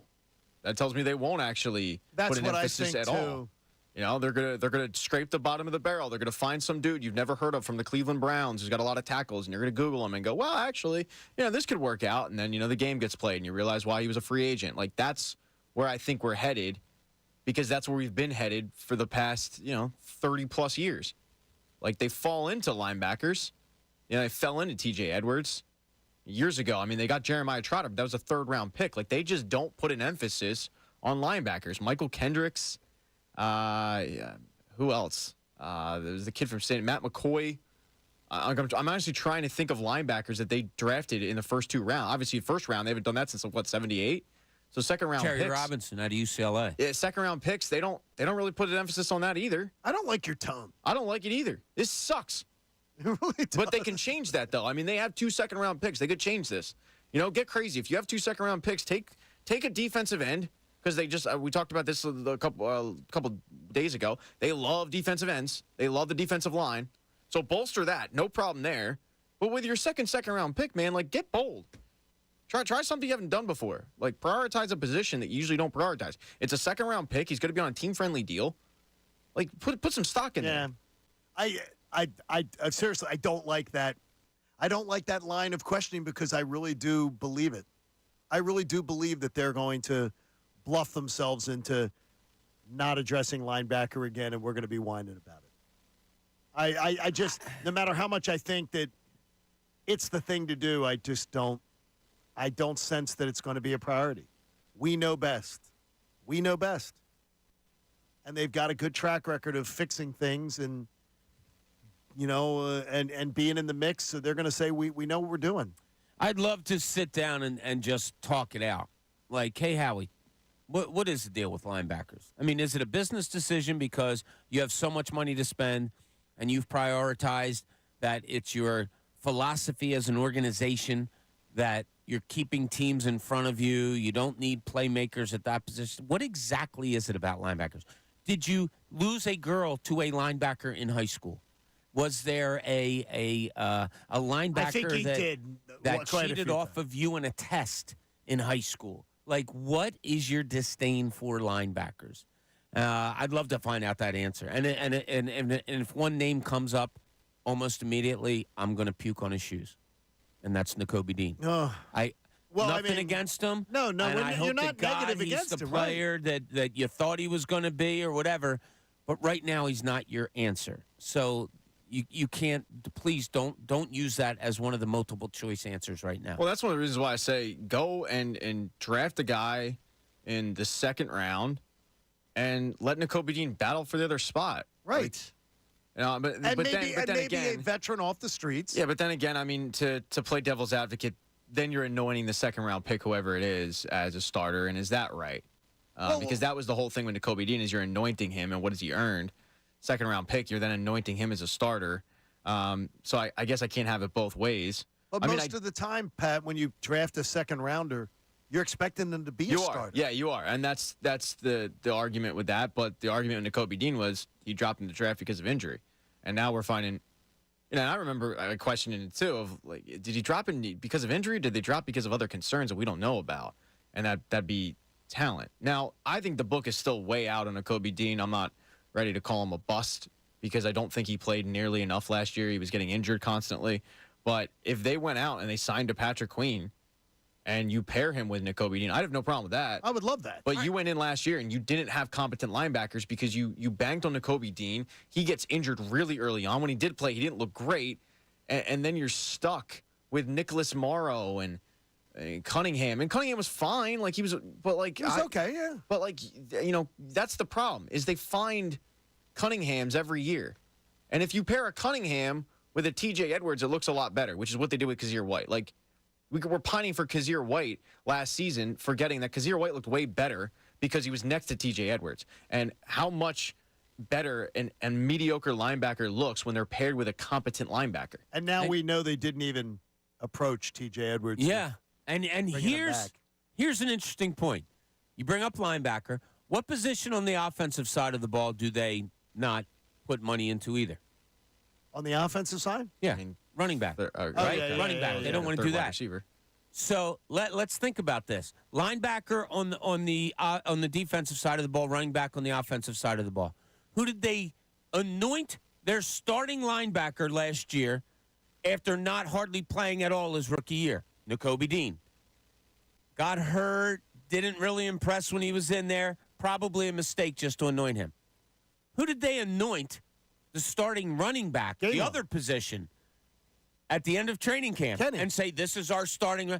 Is it not only a case of they've deemed those positions not worthy to pay, is it also in partnership with they don't know what the hell they're looking at those positions? I mean, what were they looking at that they decided Kenny Gainwell was number one coming out of training camp? Well, I have no idea. I mean, that was ridiculous. So the two spots that they anointed starters to people are the two spots that they don't spend money either. Do you think it's... Are they related? Yeah, it might be. I mean, it's a really good talking point because they might be looking at it like, hey, can these two guys take the job? Because if they can, then we just filled a need that we don't need to fill next season, and these guys are on very, very team-friendly deals. You know, Kenny Gainwell being, what, a fourth or fifth round pick? Fourth, Nakobe Dean being a third-round pick. I mean, you're talking about cheap talent right there. So you anoint these guys in week one, hoping that they end up being the guy. Because if they are the guy, then that's one less thing you have to worry about. You hit on a draft pick. So it's like, look, let's throw him out there. And if Kenny Gainwell doesn't work out, then that's the reason we traded for DeAndre Swift. You hope that Kenny Gainwell does work out. You hope that Kenny Gainwell plays like DeAndre Swift did, so that you're able to say goodbye DeAndre Swift, but you don't have to fill that need. You hope that Kobe Dean ends up looking the part. Fortunately for them, they didn't. So I don't have a problem necessarily with them giving guys opportunities. My problem was, like, you have every beat writer and their mother talking about how the best running back coming out was DeAndre Swift by a mile, and week 1, you don't give him the football. That, to me, is organizational malpractice. Like, that's absurd. So I still am in awe of that. I don't mind giving that Kenny they Gainwell's. didn't understand it. Yeah, I don't mind giving Kenny Gainwell's, half the touches in week 1. I don't, and then you whittle down his workload once you figure out who the better running back is. But the fact that he's in front of you and you just go, oh, hey, this 4th round pick, 5th round, whatever it was. Oh yeah, you're it. What? It's a troubling storylines of the offseason, and we'll be all over them here on the show. Just trying to keep you afloat on what's going on. Now we're a couple weeks away from today. Is the day you can franchise tag somebody. I don't think the Eagles will be using the franchise tag on anybody. No, but today's the day you can tag him. Did you hear Anthony Rendon's comments yesterday? Either of you? Yeah, I did. Anthony Rendon steps in front of the media for the first time for the year, and they talk to him about his disappointing run as an Angel. And is he ready to, have a big turnaround and everything? And he says, look, baseball's never been a top priority for me. It's the way I make a living. If that was said in Philadelphia, honestly, they'd want to burn the stadium down. If an athlete came out on the contract that Rendon has with the Angels, and they ask about, you've really been underachieving here. You haven't managed to really step up and live up to your contract. Is there special dedication this year to anything? And he goes, look, baseball's never been a top priority for me. It's just the way I make a living. We would crush the athlete. Do you live to work or do you work to live? We would. There's no question, yeah. That's incredible, that comment. He can believe it, and there could be some understanding to it. Look, I'm great at baseball. It's how I make my living. That's what I do. It's not the most important thing in my life. Like, if I sat down with him and talked it out, maybe I could see where he's coming from. But to not have the capacity of knowing that these comments are going public to paying fans is ridiculous. That's incredible. It borderline stupidity if it doesn't jump over it. Like, his agent must be like, are you kidding me? You're saying that? Not smart. And we would be crushing him in this town if anybody ever came out with that and said, yeah, it's not a priority for me. Look, everybody, and he says, my family and my faith are number one to me. Okay, they could be absolutely there. But the way you make your living absolutely has to be one of your top priorities in life. Because your family depends on it. It's the lifestyle you've given your family. It's how you keep a roof over their head. It's how you pay their bills. Or has he made enough money that he's just F it? I don't care. Well, you guys can critique me all you want. I got my money. That's it. I got my money. I didn't hear the comments or read it. Was it something that he said, it's not a top priority. My family is. He said it's been my religion is. Family and faith. And then comes baseball. If he said it that way, or if that's how he, that's okay, how I can give that to him. That's how a lot of athletes talk, right? We hear that in football all the time. It's like faith, family, and football. I agree. I don't necessarily have a problem with that. But this guy signed a 7-year, $245 million contract, and we never heard when he was with the Washington Nationals how much he hated baseball. We never heard that it was a job. So I think a big part of it is what John talked about. He got the bag, and now he's coasting. Screw you. Like, he set his family up for generational wealth, and he's cool. Like, he's kicked back, and he's talking to a fan base that really doesn't exist. The LA Angels, like, they're not Philadelphia. You know what I mean? Like, we would. And so I don't know if he makes those comments in Philadelphia. I also wonder, though, how many in baseball agree with him?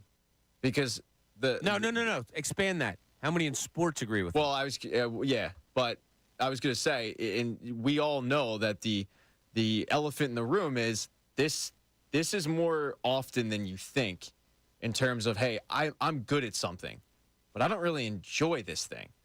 And, Well, you guys, case you in- guys brought it with Ben Simmons, right? Yeah, I think Ben Simmons is the biggest example in Philadelphia of a guy that I think he's good at basketball. I think he got burnt out of basketball. I don't think he loves basketball.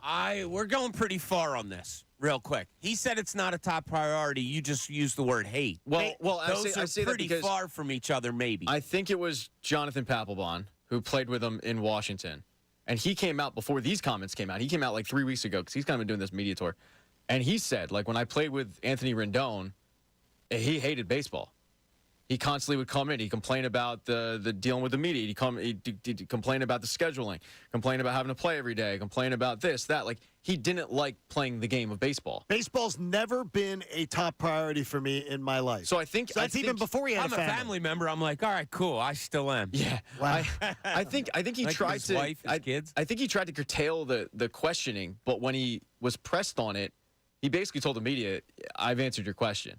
Yeah, So like I don't think he's going to come right out and say I hate baseball, but when former teammates start talking, granted it's Jonathan Papelbon, so I guess take it with a grain of salt. But when former teammates start saying, yeah, this guy doesn't love baseball, you kind of perk up and go, oh, okay. Looks like Zack Wheeler's going to be coming back. And it looks like the Phillies want to get a deal done. You'll hear from Dave Dombrowski. And then Rob Thompson's going to talk about who his leadoff hitter is. John Kincade Show on 97.5 The Fanatic. Fanatic Sports.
The Fanatic and 97.5thefanatic.com.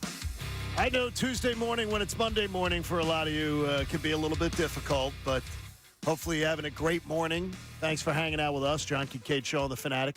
Anthony Rendon's comment got a little bit of buzz from some folks. Lewis in Pensauken wanted to jump in on it. Lewis, good morning. You're on The Fanatic. Hey, good morning, fellas. How are you? Good, Lewis, buddy. what's happening? Yeah, I just wanted to chime in on this. I think that it becomes a more of an issue when it reflects in the player's performance. Where he says baseball has never been a top priority in his life. Yeah, and then he bats 236. You understand? If you bat 350 and say it's not important, I really don't care. You have to look at Jokic. Jokic does not love basketball. Jokic wants to just fade away and be with his horses once his career is done. He doesn't want to be considered. He said in an interview, he doesn't want to be considered great and all that. He has no desire for that. But guess what? He's a two-time MVP, and he took his team and won a championship. If he could come in here and do that, I could care less if he loves his horses more than he loves basketball. That's a great. To be honest. That's a great one. He didn't even want to stick. Remember, they had to bring the MVP trophy to him because he wouldn't. Yes. Hey, here's it real quick. I'm a big Joe Gibbs fan, and Joe Gibbs, I never forget what he said. He said, listen, well, how do you keep your players motivated? He said, listen, some guys you don't have to motivate. They do what they're going to do, and regardless of whether you're there or not, they're going to perform. He said some guys you got to put a foot in their behind, other guys you got to pat on the back, and guess what he said? And the other thing you got to do, some people are money motivated. That's all they're here for is money. He didn't sit there and say, oh, well, why these guys are like that. No, you pay them, and as long as they perform, I could care less. That's I love it. motivation. Hey, Lewis, go ahead. come out to happy hour on Thursday with us if you get a chance over at PJ Wellahan's in Maple Shade from 5 to 7 p.m. on Thursday night. That's a stone throw from Pensauken, Pat. I mean, he should be able to be there. Lewis can bring us I mean, I would hope. I'd love to Lewis meet can Lewis. come. Lewis is a great caller. I'd love to meet him. Maybe on Mike by. from Delran will stop over. Love that. Come on, Mike. We got a Look lot at of all the great, Jerseyites coming over. a lot of yeah. great listeners. We got Chris Rock, Miller, Tim, Glenn, Scotty Mopar. Rigo. Mopar was at our last Maple Shade one. He So was, there you yeah. go. Yes. I would love for my man Chris Miller stop on by. Yeah, all of them. All the Yeah. people in Jersey, Delaware, Come on by. Philadelphia, Jerseyites. you name it. And if you live in New York State, make the trip. You know what I mean? So I often say that I like to humanize athletes, professional athletes in particular, because I think that's not something that a lot of us really do. Okay, you know, that's fair. You go out there, you play. What percentage of people in, let's just say, the United States, or percentage of people you know, put their job as a top priority? And I'm not being Almost a wise ass almost here. every single guy that I know. No, really? Yeah. You travel in a different circle above their family? No, I did. You didn't ask that. I said that You they said make how many their of them work- make it a top priority? It is a top make priority. it their top priority. Yeah, I think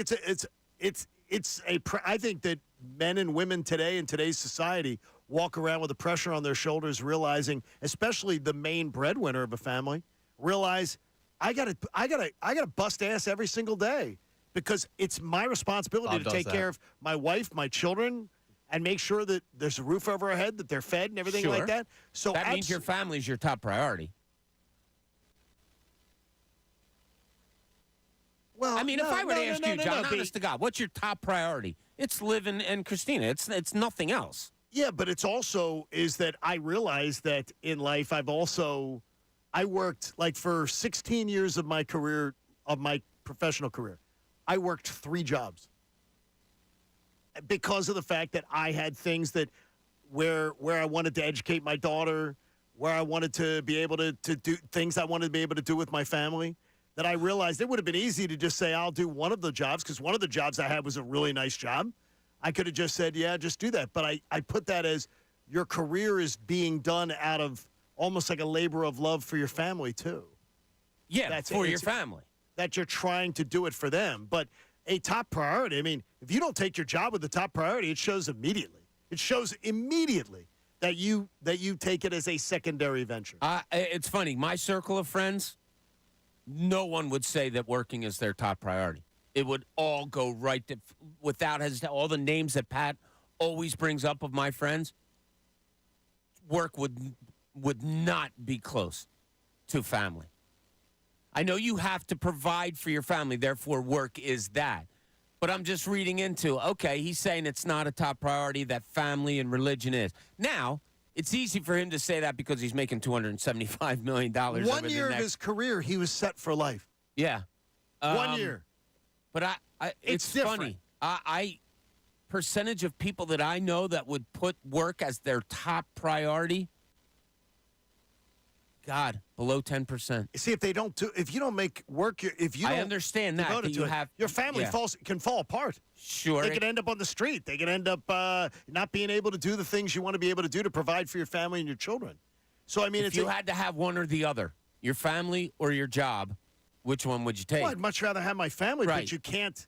Well, no. So if we can separate it that way. I got to live in a tent in Ridley Creek? No, well, obviously you need a job to provide. But, yeah, I'm trying to give this guy an out. I don't know why, because I'm just going for argument's sake, because that's what we do for 4 hours. We talk things out. I think he's a condescending ass. Wow. With his comments. I think it is, I got my bag. I'm set.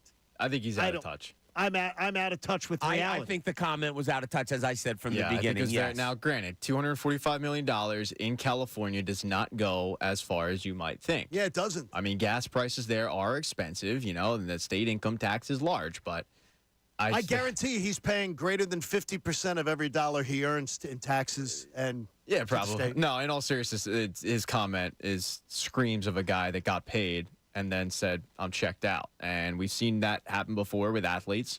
It's the big fear when you give an athlete a large long-term contract. And I just go back to when he was with Washington. You never heard hide nor hair about him not liking baseball.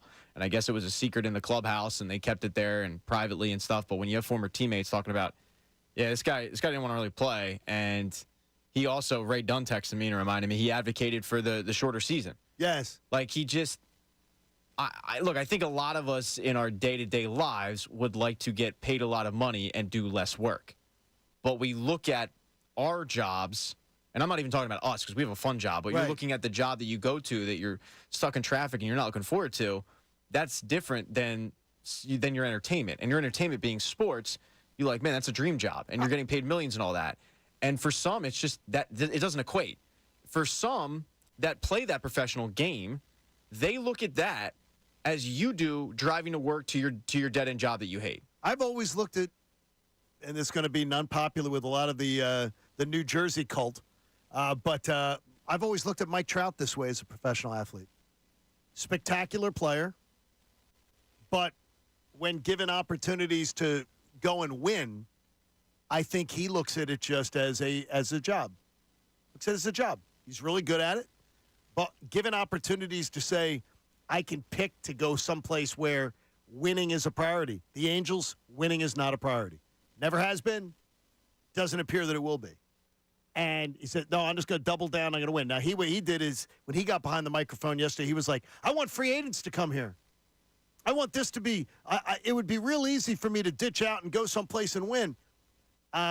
He's tried. He knows the organization. If you don't know the book on the LA Angels, they're going to compete every 10 years, maybe every 15 years. I mean, that's the drive of an athlete, though, and a coach. I can make this organization better. That's why I'm here. I can make us champions.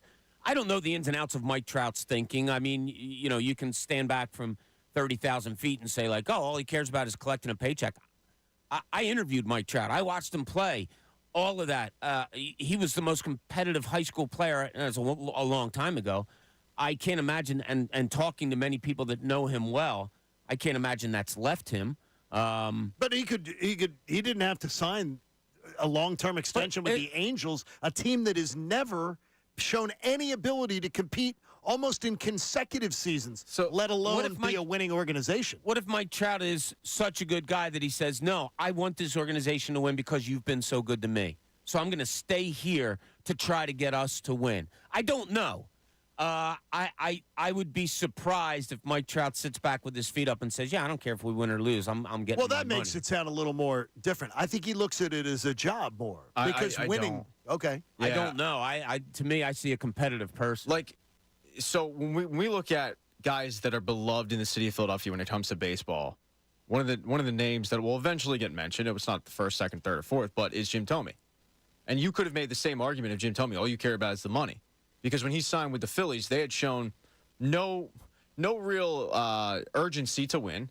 They hadn't really signed big-time free agents. They traded off a lot of their good players, but they signed him. They probably overpaid at the time to get him, and he kind of turned them around in a lot of ways. They get Charlie Manuel, they draft well, and next thing you know, Philly is a team to go to. When I look at Mike Trout, I do actually value the fact that he's loyal, because the fact is the Angels have tried. They did get Ohtani. They let him go, but they got him. They couldn't convince him to stay. They did sign Rendon to a $250 million contract. The reality is if the Phillies had made that move at the time, we would have loved it. They did make moves. The problem with the Angels is, Pujols is another one. Josh Hamilton back in the day. They have signed big-time free agents. They've never had pitching. Their drafting is atrocious. And Ohtani, that's one of the reasons why he chose to leave, is he said he wanted to win. He wanted to experience, I want to win a championship. I want to be part of a winning organization. I want to be. But I like the fact that Mike Trout was loyal to the organization, because I look at it like, how would I feel being a Phillies fan? If, hey, I know we're on hard times now, man, but it's probably not going to last forever, and it's not going to be easier if you leave. So please stay. He stays. I mean, I can't rip, other athletes in other sports. And I think about LeBron leaving Cleveland for Miami, Kyrie wanting out. There's another one for Cleveland. Former athletes that left their place to go, quote unquote, win. I can't rip them if, you got Mike Trout, who's being loyal to an organization that, from, as Bob said, 300 feet away, we're going, you're never going to win there, man. But for him, he looks at it like, if we could just get some pitching, this Artie Moreno has invested in the club before, hasn't really done a great job with it because Josh Hamilton was a bust, Albert Pujols was a bust.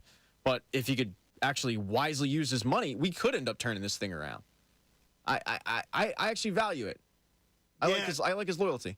Yeah, I mean and there are absolutely two sides to it. It's what kind of loyalty is there. I look at it too as he's a guy who has never stepped up to want to be promoted to promote the sport.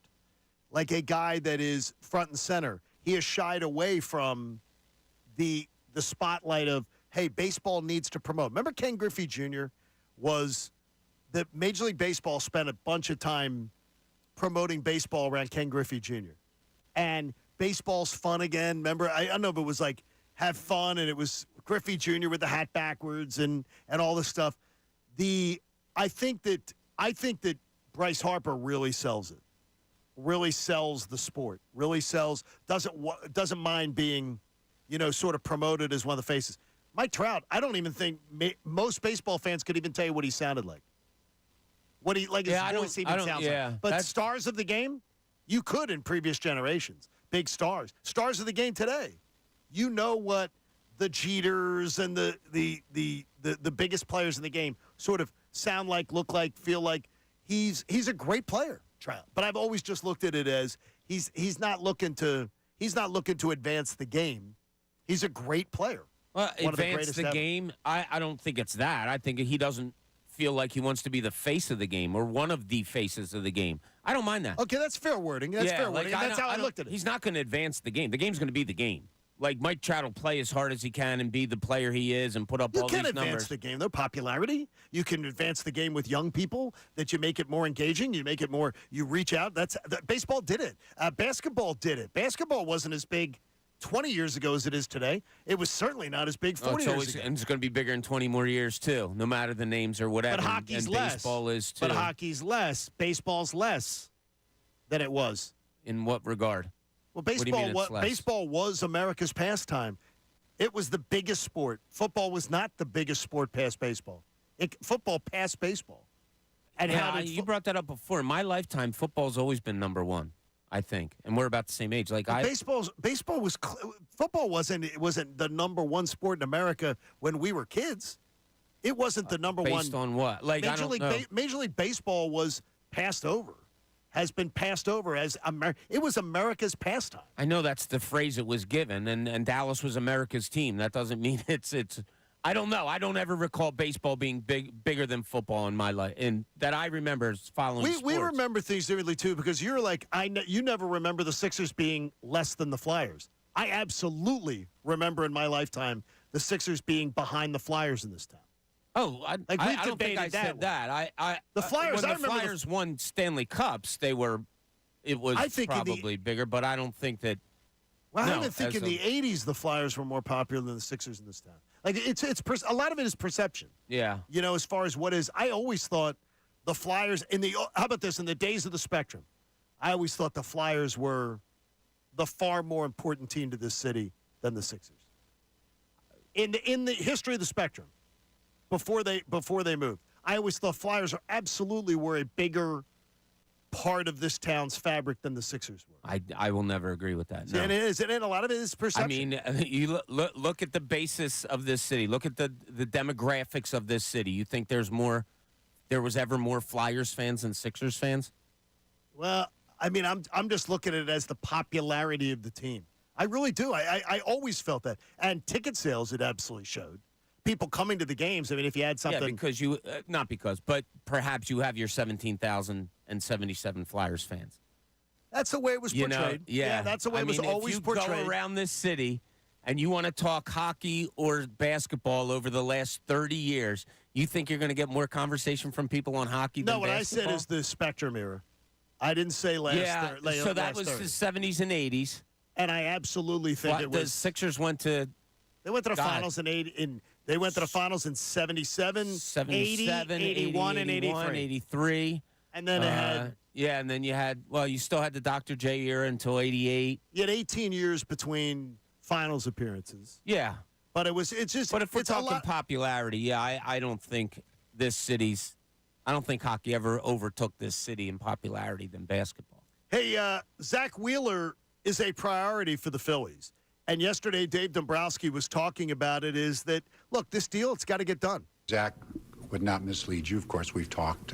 So we're in a position, and it is a priority. We would love to get that deal done. It's usually easier said than done. Deals are just difficult to get done. But other than that, I would just prefer to keep contract negotiations private, because I think that's the best way you do those things. I don't think you talk about him publicly, but he's a guy we would love to have in our organization for a long time. I love to just look. It's a deal we would love to get done.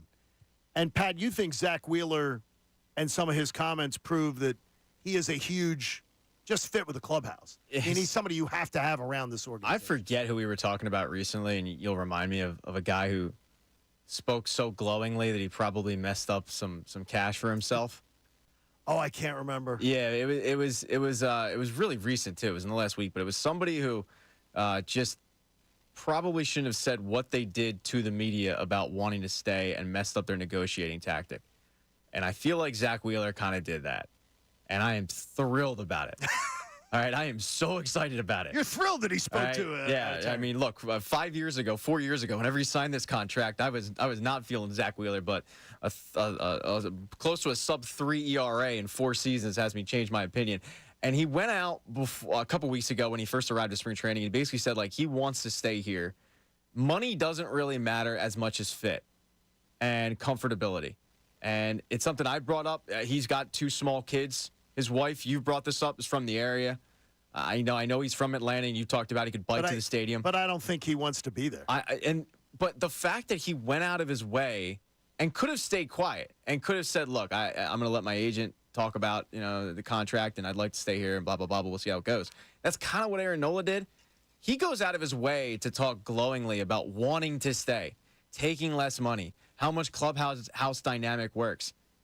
And I'll tell you, like, that is music to my ears. And then on top of it, you hear what Whit Merrifield said about how he had an offer to play every day as a second baseman somewhere else, but he wanted to come here because he heard about clubhouse dynamic.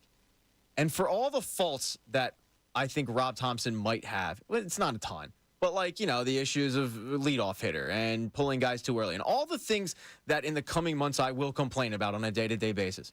The fact that he has been able to keep this locker room so loose, and it's, by the way, it's a credit also to Dave Dombrowski for signing a guy like Kyle Schwarber, who I didn't want, who keeps the locker room loose.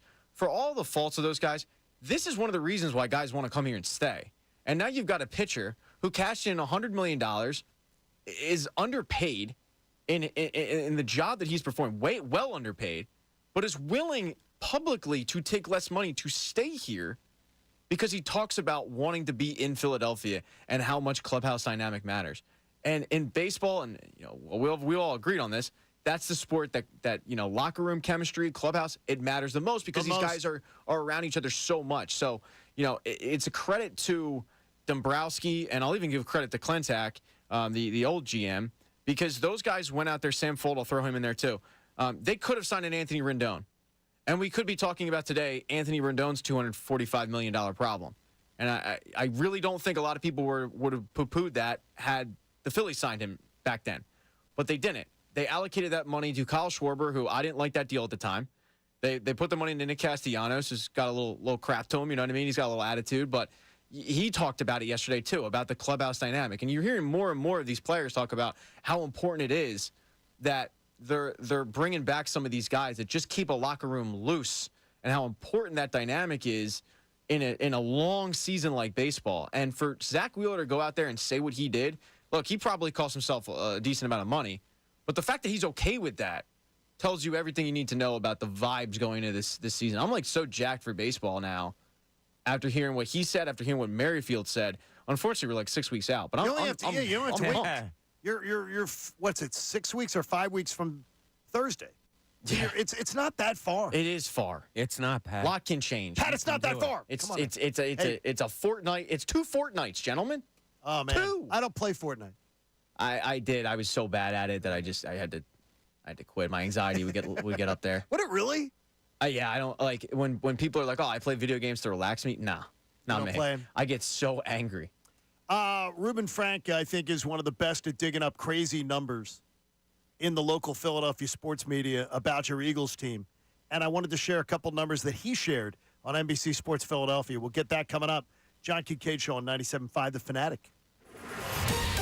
Fanatic Sports Update. Bills make it official. I'm Pat Egan, and this sports update is brought to you by Allstate.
Group Station, broadcasting live from the Comcast Business Studios, powering possibilities.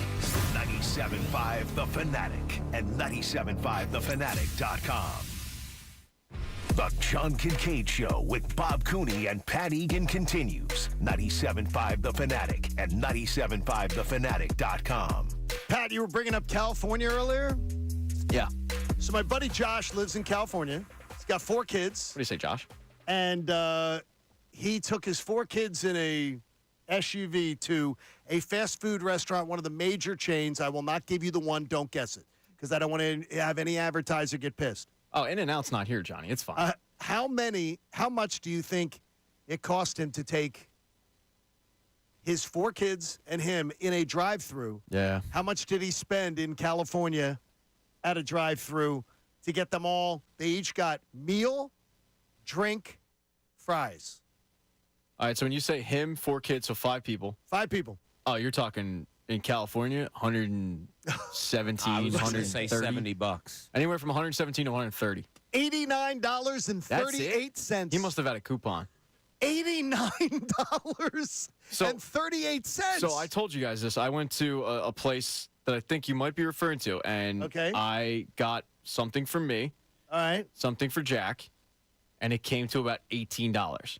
And I, by the way, you were like cringing at that? I legit did have a coupon. Right. I had like a buy one, get one thing. And I when you posed this question, I'm not a mathematician, so I did 18 times 5. Okay. It came out to $90. Right. I mean, but I figured with inflation being what it is in California, the cost of living, I figured it would be more than that. But I can't even imagine. Calculator don't lie. That's where Stay away from fast food. That's where you go to the supermarket. That's where you go to the supermarket. I don't, get something if it's that high. I don't. It's too intimidating. It's too intimidating for you. Yeah, I get too much PTSD from working there for like a year and a half. I can tell you, I've told you before, one of my favorite people to read, one of my favorite people to check out his content is Reuben Frank with NBC Sports Philadelphia. Really, really good stuff on the Eagles. And he had 2 numbers in a post this week that just made my eyes pop out. Do you know this? The last 7 times that the Eagles have been ranked in the top 8 defensively in points allowed, they've made the NFC Championship game. That's an incredible run.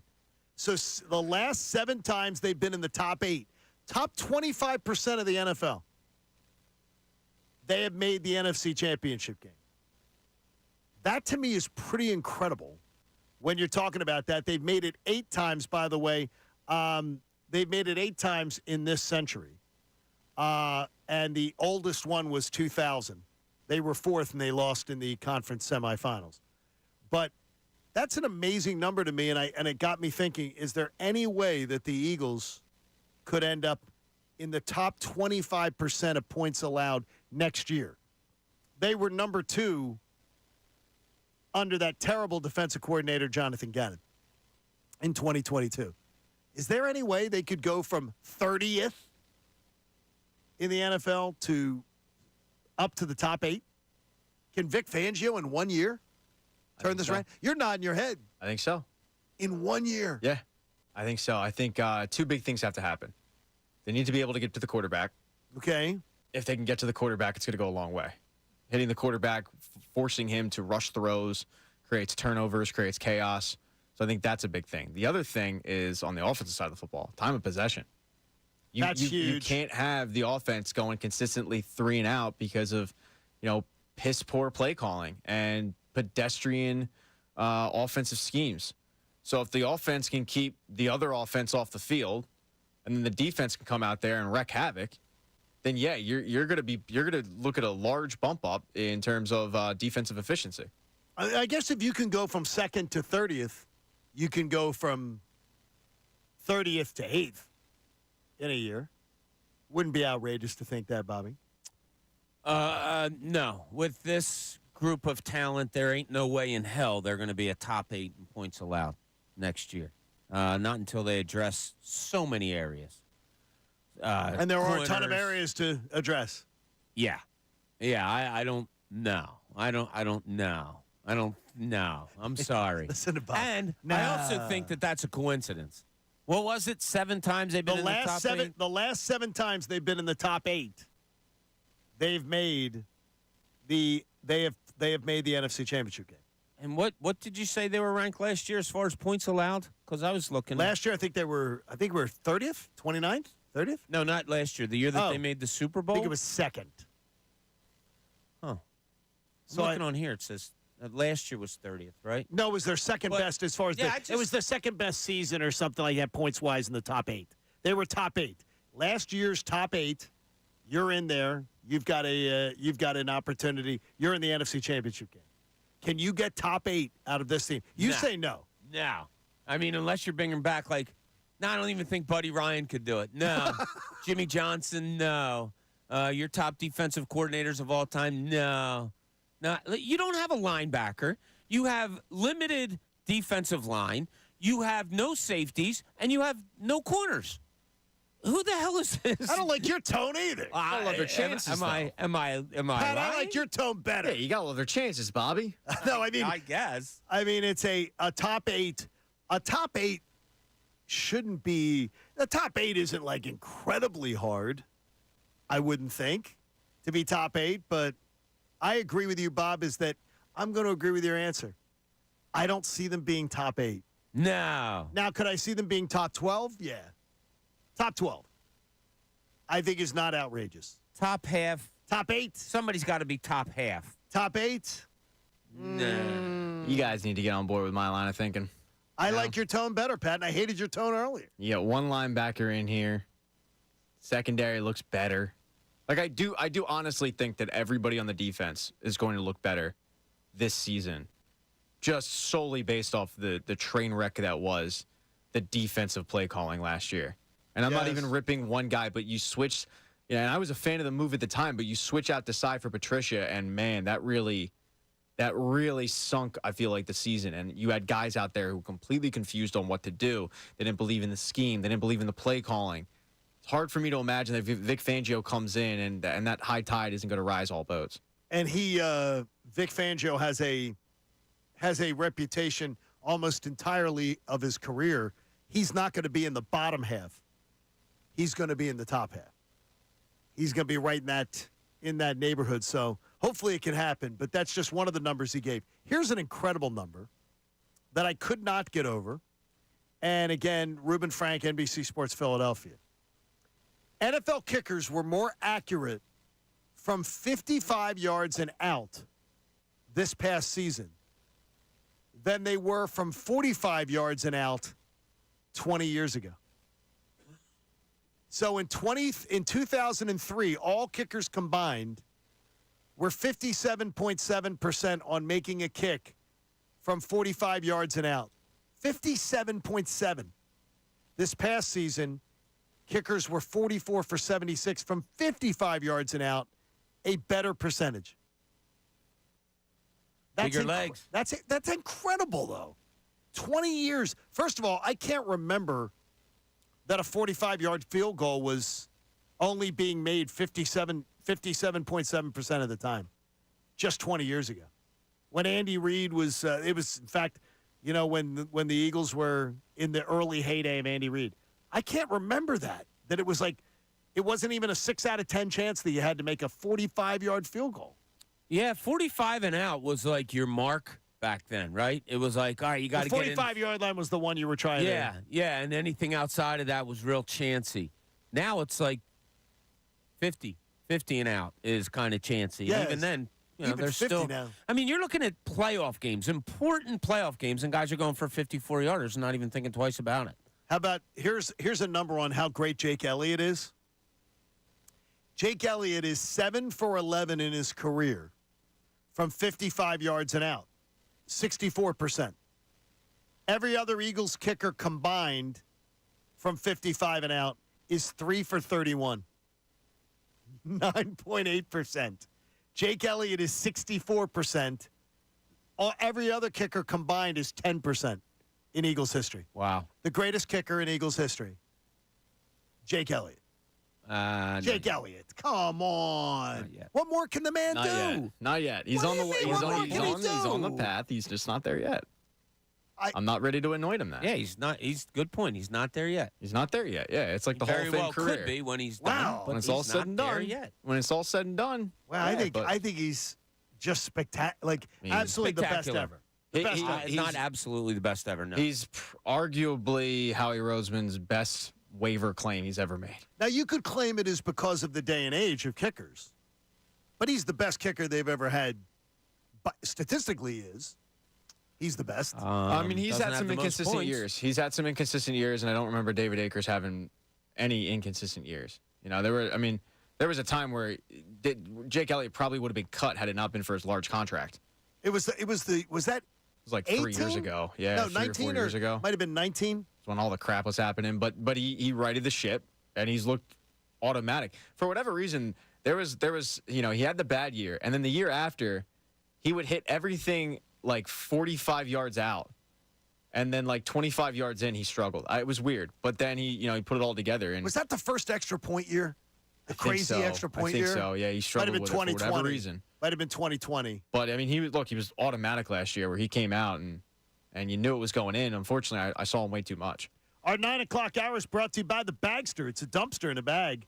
You can get yours today at Home Depot and Lowe's. And for details, go to Bagster.com. So real quick, go on. just on that. Yes. David Akers has almost 600 more points than Jake Elliott. Oh, he's got the Jake longevity, Elliott. Jake Elliott would have to double his career right now in points to catch and pass David Akers. Sure. That's astounding to me. I knew Akers was the number one scorer, but yeah, so he's got a way And to go. also, David Akers was long in games. Didn't he have the... Well, that's, I mean, was there. in order Well, to that be means there, you got to do longevity, that. yes, absolutely. Yeah, absolutely. I'm going leg. I'm taking Jake Elliott all day long.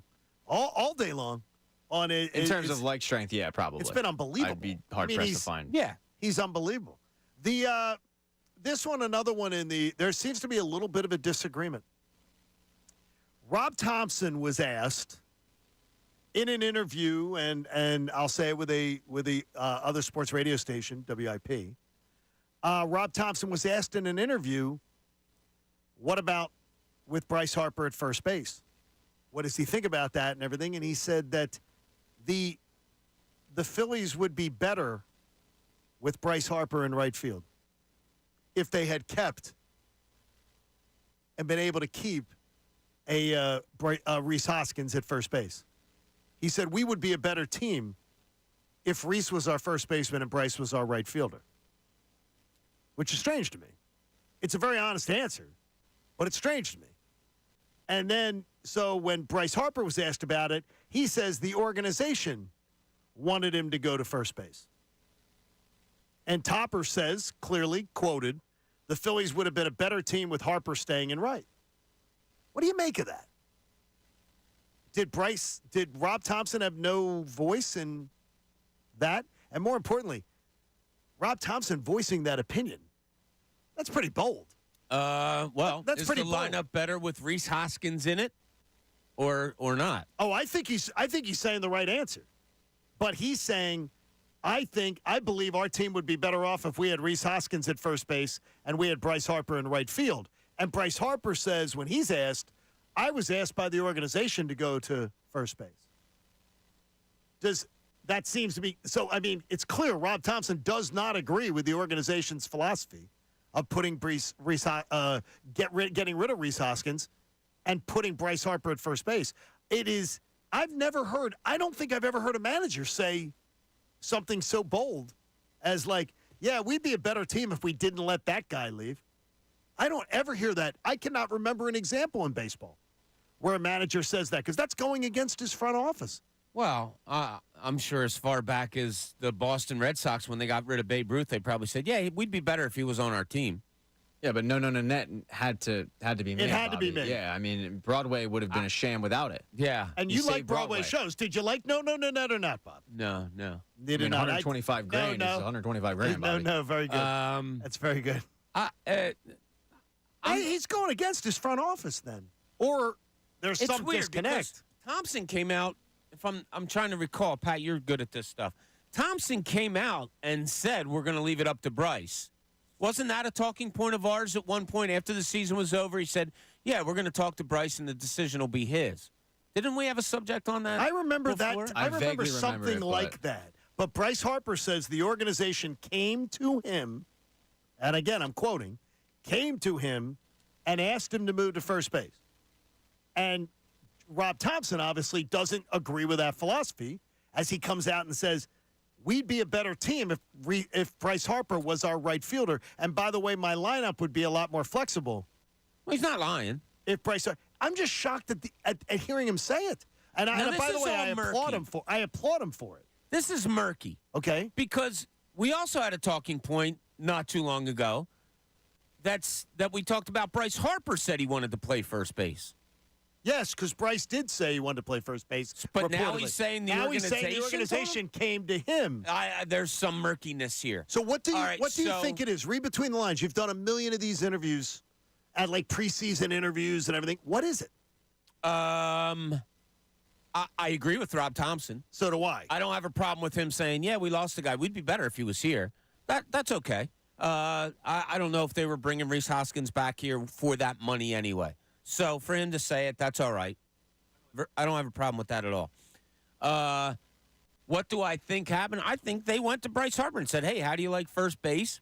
It's probably going to lend to your longevity here instead of playing the outfield. You cool with it? And he said, yeah. Do you think Thompson had a voice in that? Because it appears he doesn't agree with it. He says my lineup would be much more. He'd have much more lineup flexibility if Bryce Harper was their right fielder. Well, that's not a lie. Oh, I know. I'm not saying he's lying. I'm just saying if Bryce Harper could play left field, you'd have more flexibility too. Like, I don't think he's starting controversy or saying I can't believe they got rid of Rhys Hoskins. The writing was on the wall. Hoskins wasn't going to be back. Whether Harper was playing first base or not, I don't think Rhys Hoskins was coming back. This is murky. I'm not going to say it's controversial. I'm going to say it's murky. Like, wait, if you said this before, why are you saying that now? We know that Bryce Harper said he'd prefer to play first base because he even said, I love Rhys Hoskins to death, but they asked me which I'd prefer to play. I said first base. And he said it has nothing to do with Rhys. Right, and it did. The decision ran, whether it was his or whether it was the front office's, ran Rhys out of town. And Rob Thompson's not happy about it. Now you're getting into controversy that I don't think's there. I don't think Bryce Harper, that decision, ran Rhys Hoskins out of town. We talked about it before. Were you going to pay him $20 million a year? And I think a lot of us were like, I don't think so. You didn't like him at first base, whatever. You upgraded your defense at first. You upgraded your first baseman. I'll take Bryce Harper at Bryce first. Is going to do better. Either way. Anyway, you cut it. I'll take Bryce Harper at first base over Rhys Hoskins. Well, Rob Thompson disagrees with both of us. No, he doesn't. He said that the lineup would be more flexible if you had, and the team would be better. Well, you're talking about a 30 home run or 25 home run and 75, 80 RBI guy. But the only straight it's going to be better. But the only place that Rhys can play is first base or be your DH, and they can't do that because of Schwarber. Yeah, and they weren't going to re-sign him anyway. They weren't re-signing him. It appears that way. Yeah, and I don't think it had anything to do with Bryce Harper or anything like that. I've never heard a manager ever that I can think of. Now, I didn't have, the managers that I dealt with on a yearly basis were different. It was Bobby Cox forever, Brian Snitker, different, Freddie Gonzalez. And they would go, they would never second-guess John Sherholz or the front office publicly on a decision that was made.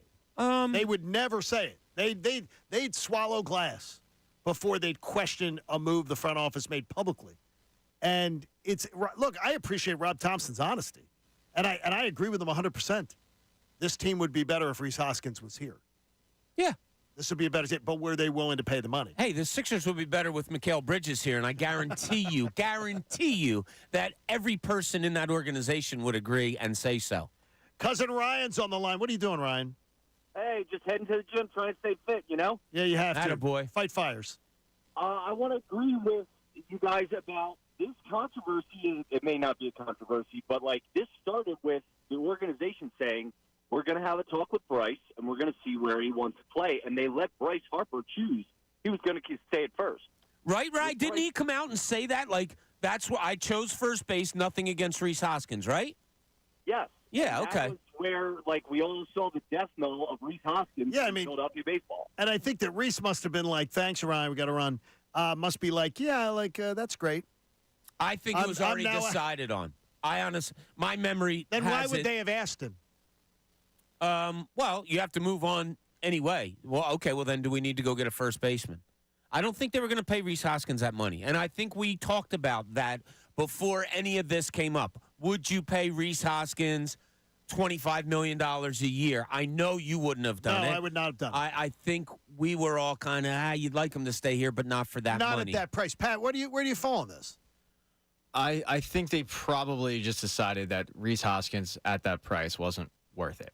And whatever he was asking at that point didn't make a ton of sense. You can find corner outfielders a lot easier than you can find first baseman. So turning Bryce Harper into a first baseman who played better defense made a lot more sense than bringing back Rhys Hoskins for the sake of bringing back Rhys Hoskins, especially when you factor in that they have a lot of outfield prospects coming up. I mean, Crawford's going to be here before you know it, and we're already You don't want talking to block about people, Yeah, right? you're already talking about Rojas and Marsh, and where do you play these guys? So I think it was in that quote. I look at it like, yeah, we would like to have Rhys Hoskins here because he was a great clubhouse guy, and we talked about last segment about the impact of having a great locker room and stuff. And Rhys Hoskins was well liked in that locker room. He was awesome, but I think tough decisions need to be made. So yeah, I think ideally for this club, if you look at it, it's Rhys Hoskins versus Rojas, or Rhys Hoskins versus Pache. Well, that's an obvious one, but don't think of it like that for this season. Think of it like Rhys Hoskins versus Crawford. Versus Justin Crawford. But Rob disagrees with all of us. Like, he disagrees. And very rarely, I seriously, I cannot imagine a football coach doing this. Wait, how do you mean he disagrees with all of us? Because he wishes that he had Rhys Hoskins here. I don't. You watch your words here. Okay. I didn't mean it like that. No. I don't know that he wishes. I think Watch he your was tone. asked, would you be a better team? Well, Yeah. does he wish his team had a better chance to win? Yes. So Well, he thinks hey, that would have been with Rhys. Yeah. Would you be better if Otani came here? Yeah. Sure. We'd be better. That's not saying you wish he signed with he didn't sign with another team. Like that to me, it's just being honest. I think it sounds like he's saying, I wish that he was still here. I wish that he wasn't gone. Because he says, my team would be better. Well, we would be a better team if Rhys Hoskins was my first baseman and Bryce Harper was my right fielder. And he also thinks the team would be better today, even with Rhys gone, if Bryce Harper was the right fielder. It would give him more lineup versatility. Yeah, who's your first? I don't agree with that. And again, who's your first baseman? Who's your I don't. It is a very honest Rob Thompson as we head towards the next year of Phillies baseball coming up, which is pretty cool. The NBA All-Star Weekend, it created a lot of controversy yesterday. Pat's against the controversy. I'm all for it. John Kincade Show, 97.5 The Fanatic. Fanatic Sports Update. Billy?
Appreciate you hanging out with us as often as you can. Tell your family and tell your friends.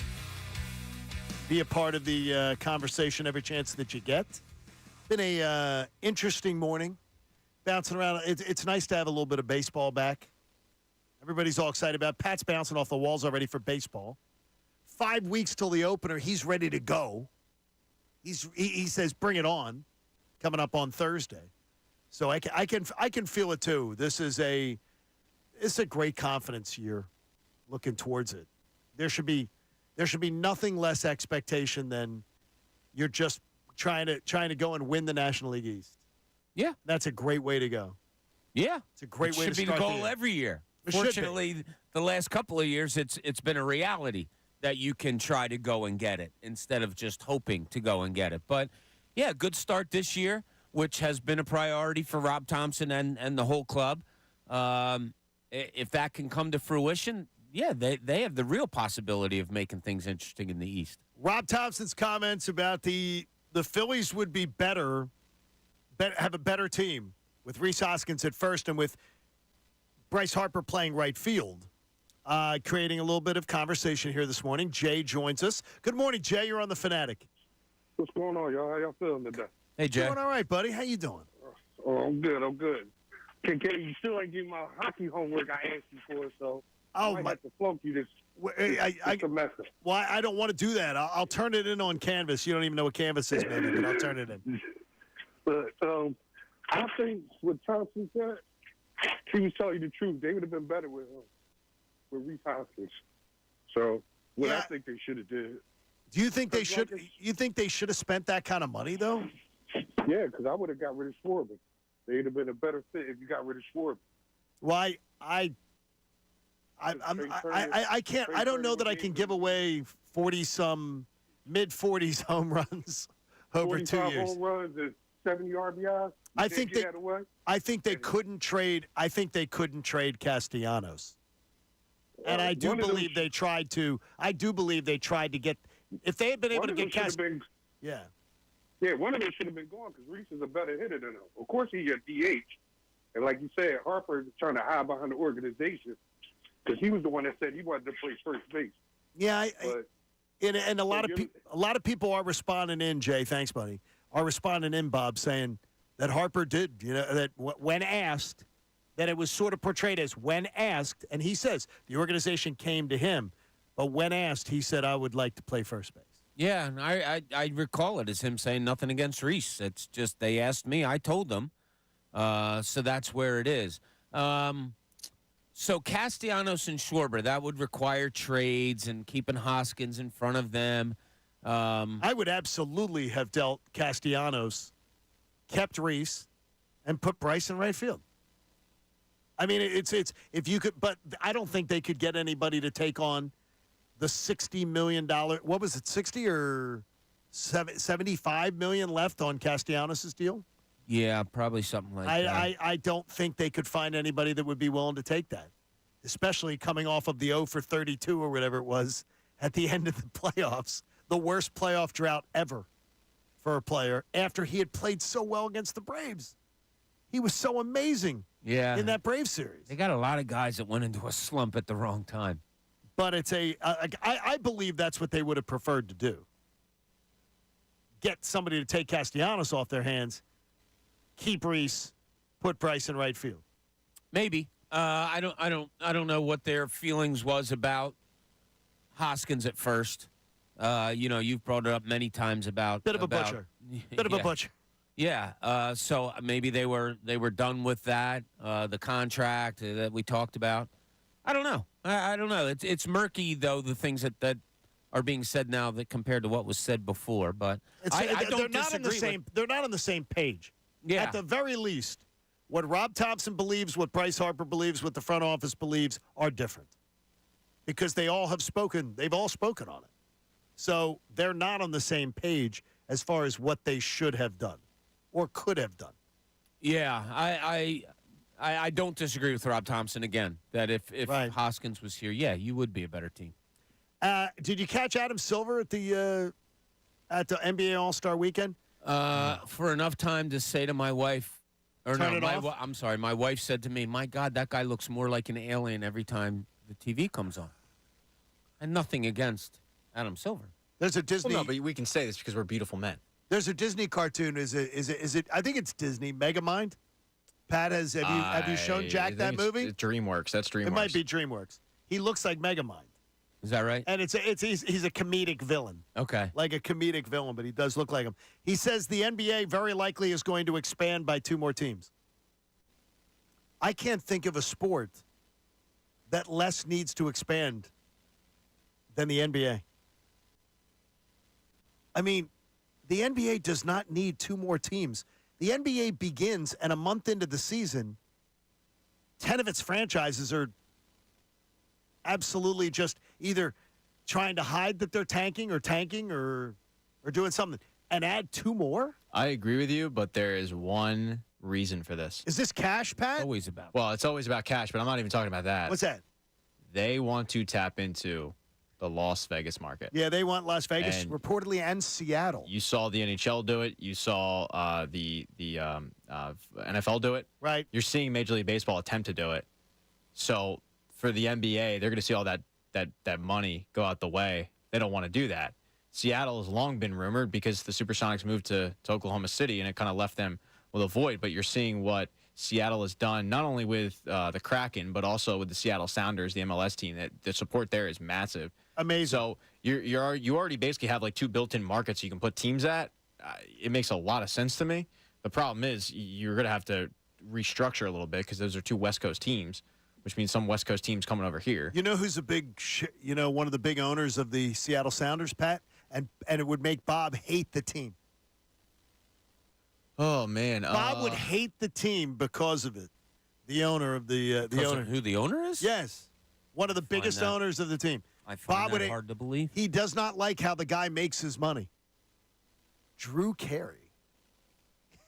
Carey, host of The Really? Price is Right. Yes. He didn't go with like the Cleveland team? No, he's from Cleveland. No, he's Seattle Sounders. Seattle Sounders. The Drew Carey is one of the big owners, unless he sold his interest. But he is a big soccer head and a big owner. And Bob doesn't like Drew Carey. No, you don't like Price is Right. You don't like how the man makes his money. Sort of like the I drug don't care dealer on the how- corner. You don't like how he Nah. makes his money. Nah, Drew can do Drew what he Carey's wants. often He been just, compared you to know. that. Yeah. Yeah. I don't know who they're going to move Drew from. Carey and Marlo Stanfield, they have a lot in common. Who are they going to move from the west to the east if they do add? And the speculation is Vegas is absolutely getting a team, and Seattle's been talked about over and over again. So who do they move? I'm going Memphis? Minnesota. Memphis, and Minnesota seem most likely. New Orleans, because Atlanta's in, and Orlando are in the east. So you could put New Orleans maybe and everything, but they're going to have to shift things around. But 2 more teams, man. My gosh. Yeah, the first thing I look at it as how much is it going to dilute your talent? You know, I mean, is there enough talent around to have 30 more players in the NBA? Do you think if you talk to you got into your phone and talked to your basketball contacts, the guys who coached in the league, covered the league and everything, they would say, yeah, great idea. The NBA needs to expand. Probably not, because nobody ever thinks the products.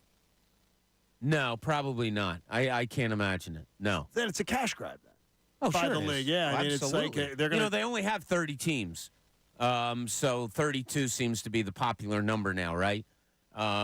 Sure. Well, the 32 makes total sense. Yeah, and having a team in Seattle has always been talked about ever since Supersonics left because it is a really good sports town. And the Kraken going there and all of that. And now, of course, Las Vegas, you're in there this weekend to see what that's all about. People love it. Yeah. And you also put the tournament finals in Vegas. So it's only a the matter of time. in-season Yeah, championship. the in-season championship. Sorry. Who won that again? The Lakers. That's Yeah. right.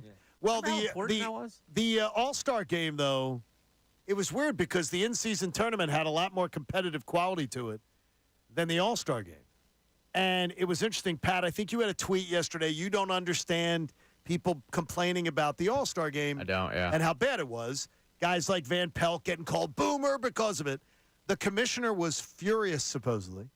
About the effort? Yes. Okay. That he said because that they were. Maybe he should get out there. When he gave the thing, because people, here's the problem I got with it, Pat, is that people are acting like the All-Star game in the NBA is some new thing. Like it's some new thing the players are being asked to do. Reportedly now, shockingly, NBA players, maybe with LeBron James leading the charge, are going to ask to be paid to be in the All-Star game.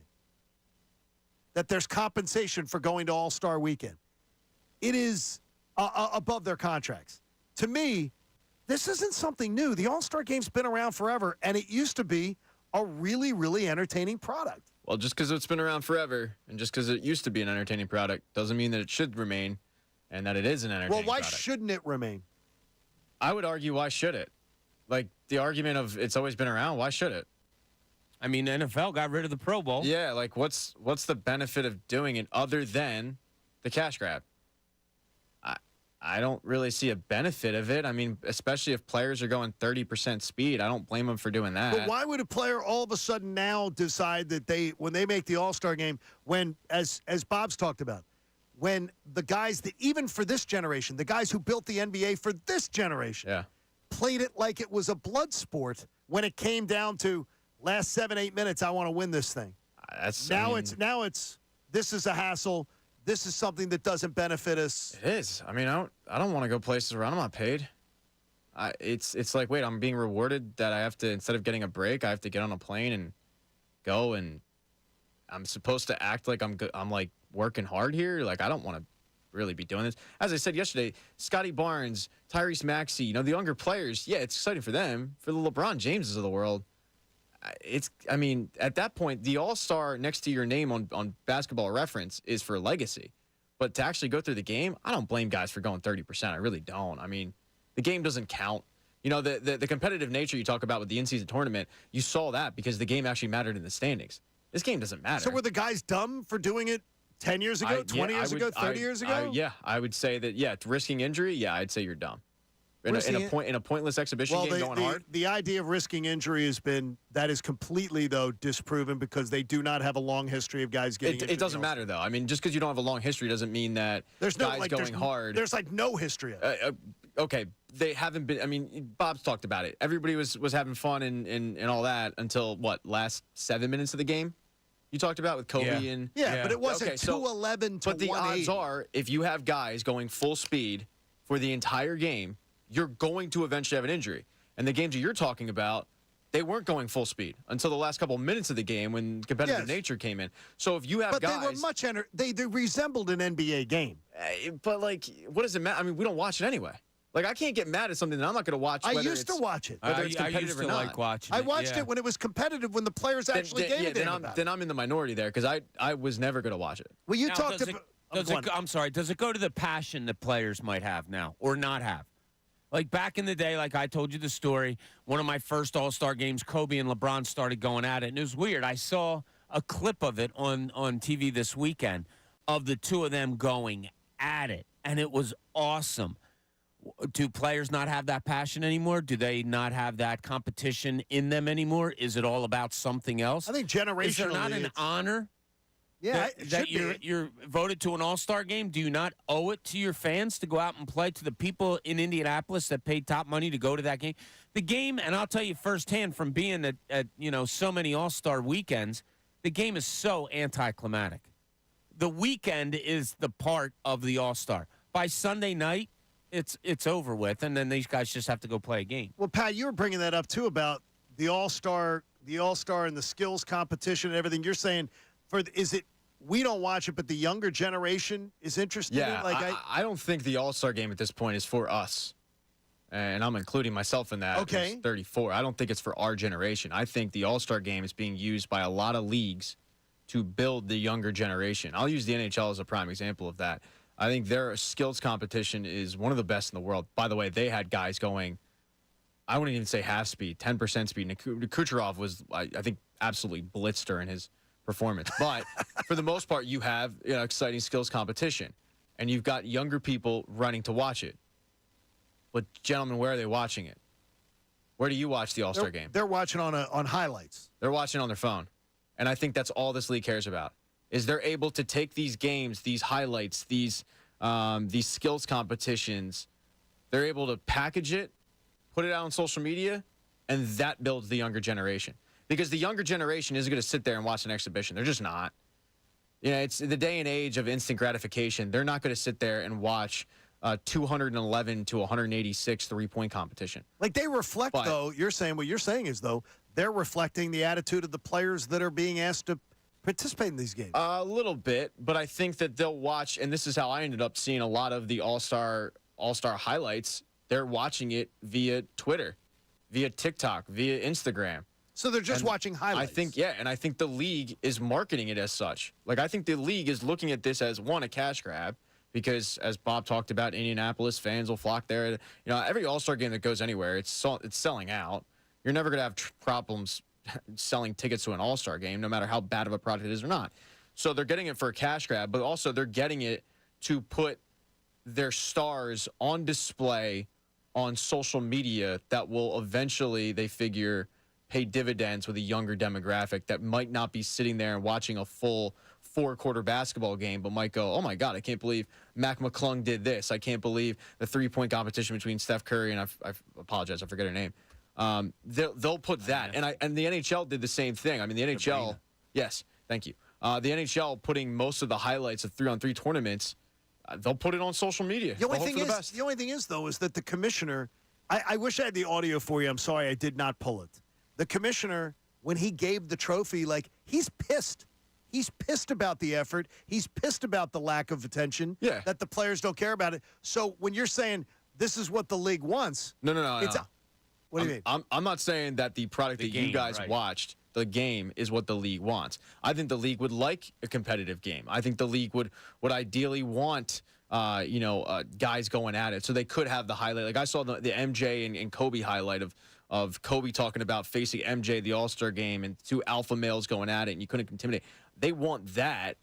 When they don't get it, though, it just limits the amount of highlights they can put out there. But ideally, they'd want a competitive game that satisfies you guys, and they'd want the highlights that they can put out for the younger generation. They're going to get the highlights no matter what, but it's just decreasing the amount of highlights because now you've got a video of LeBron James just throwing it against the backboard, grabbing his rebound, doing a turnaround fadeaway, and missing horribly.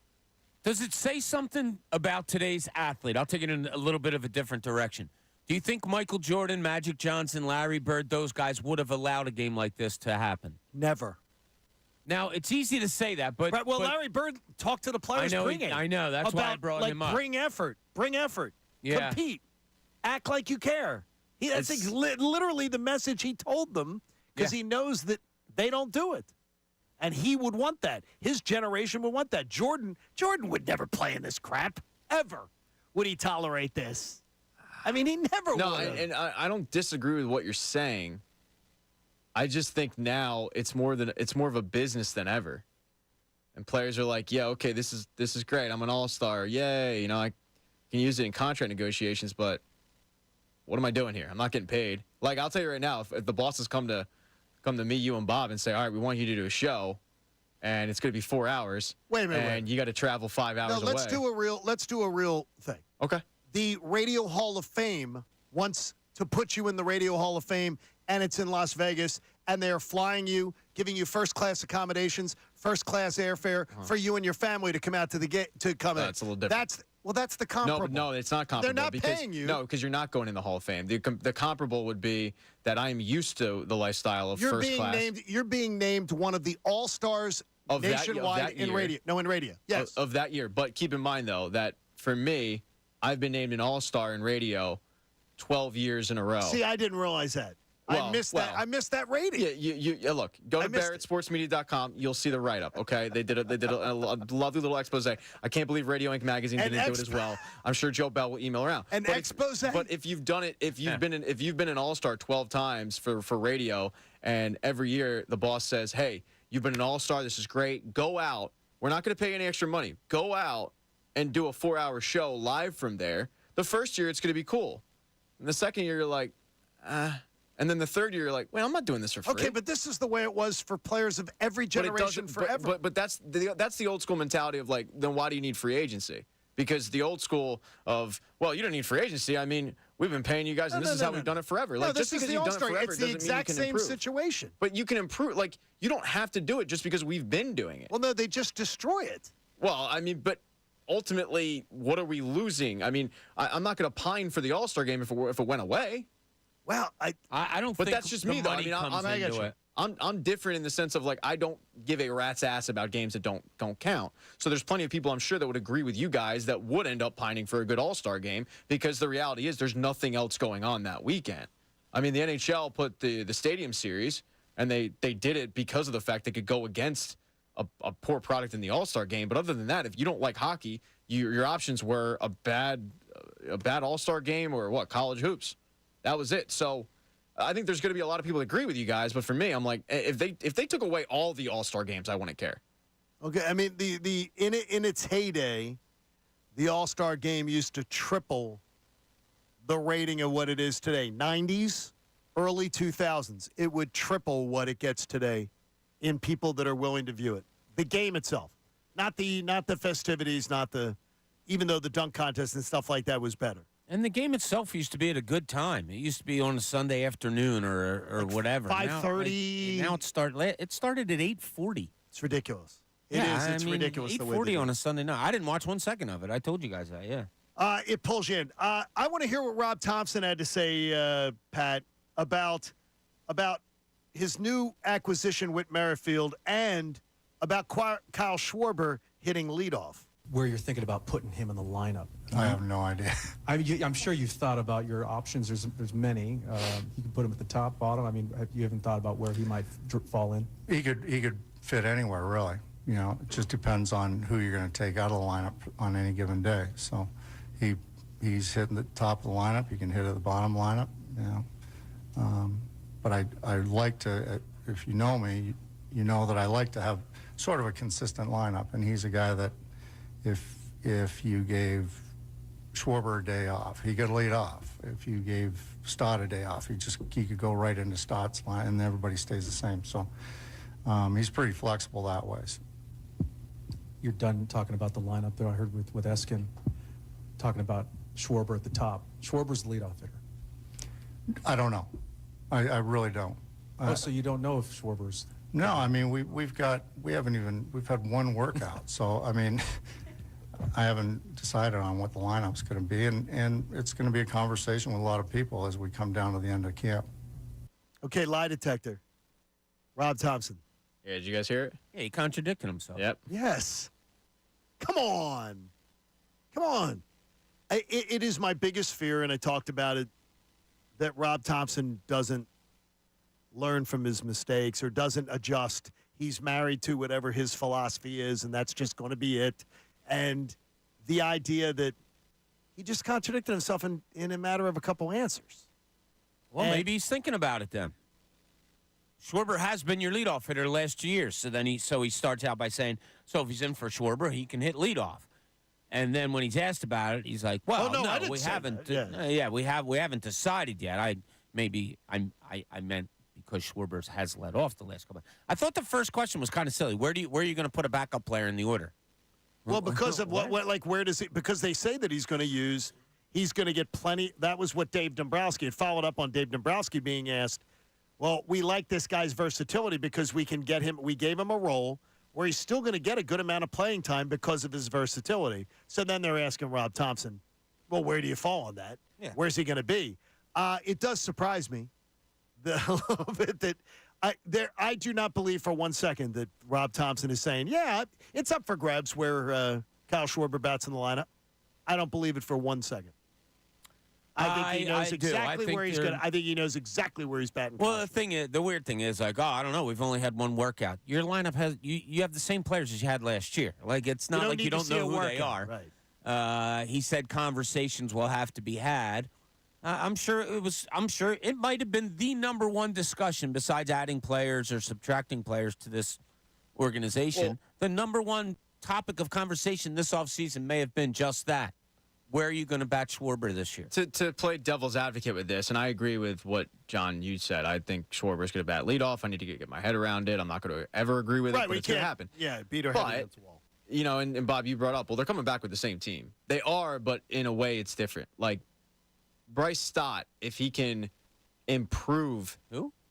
Bryce Stott, jeez. That's all right. Shut my mic off. Bryson Stott. He's a second baseman, Bobby. But Bryson Stott, if he can improve and take another step in spring training and really start to put bat on ball and put together good at bats, then maybe he does bat at the top of the lineup. Maybe he's no longer batting 7th, 8th, you know?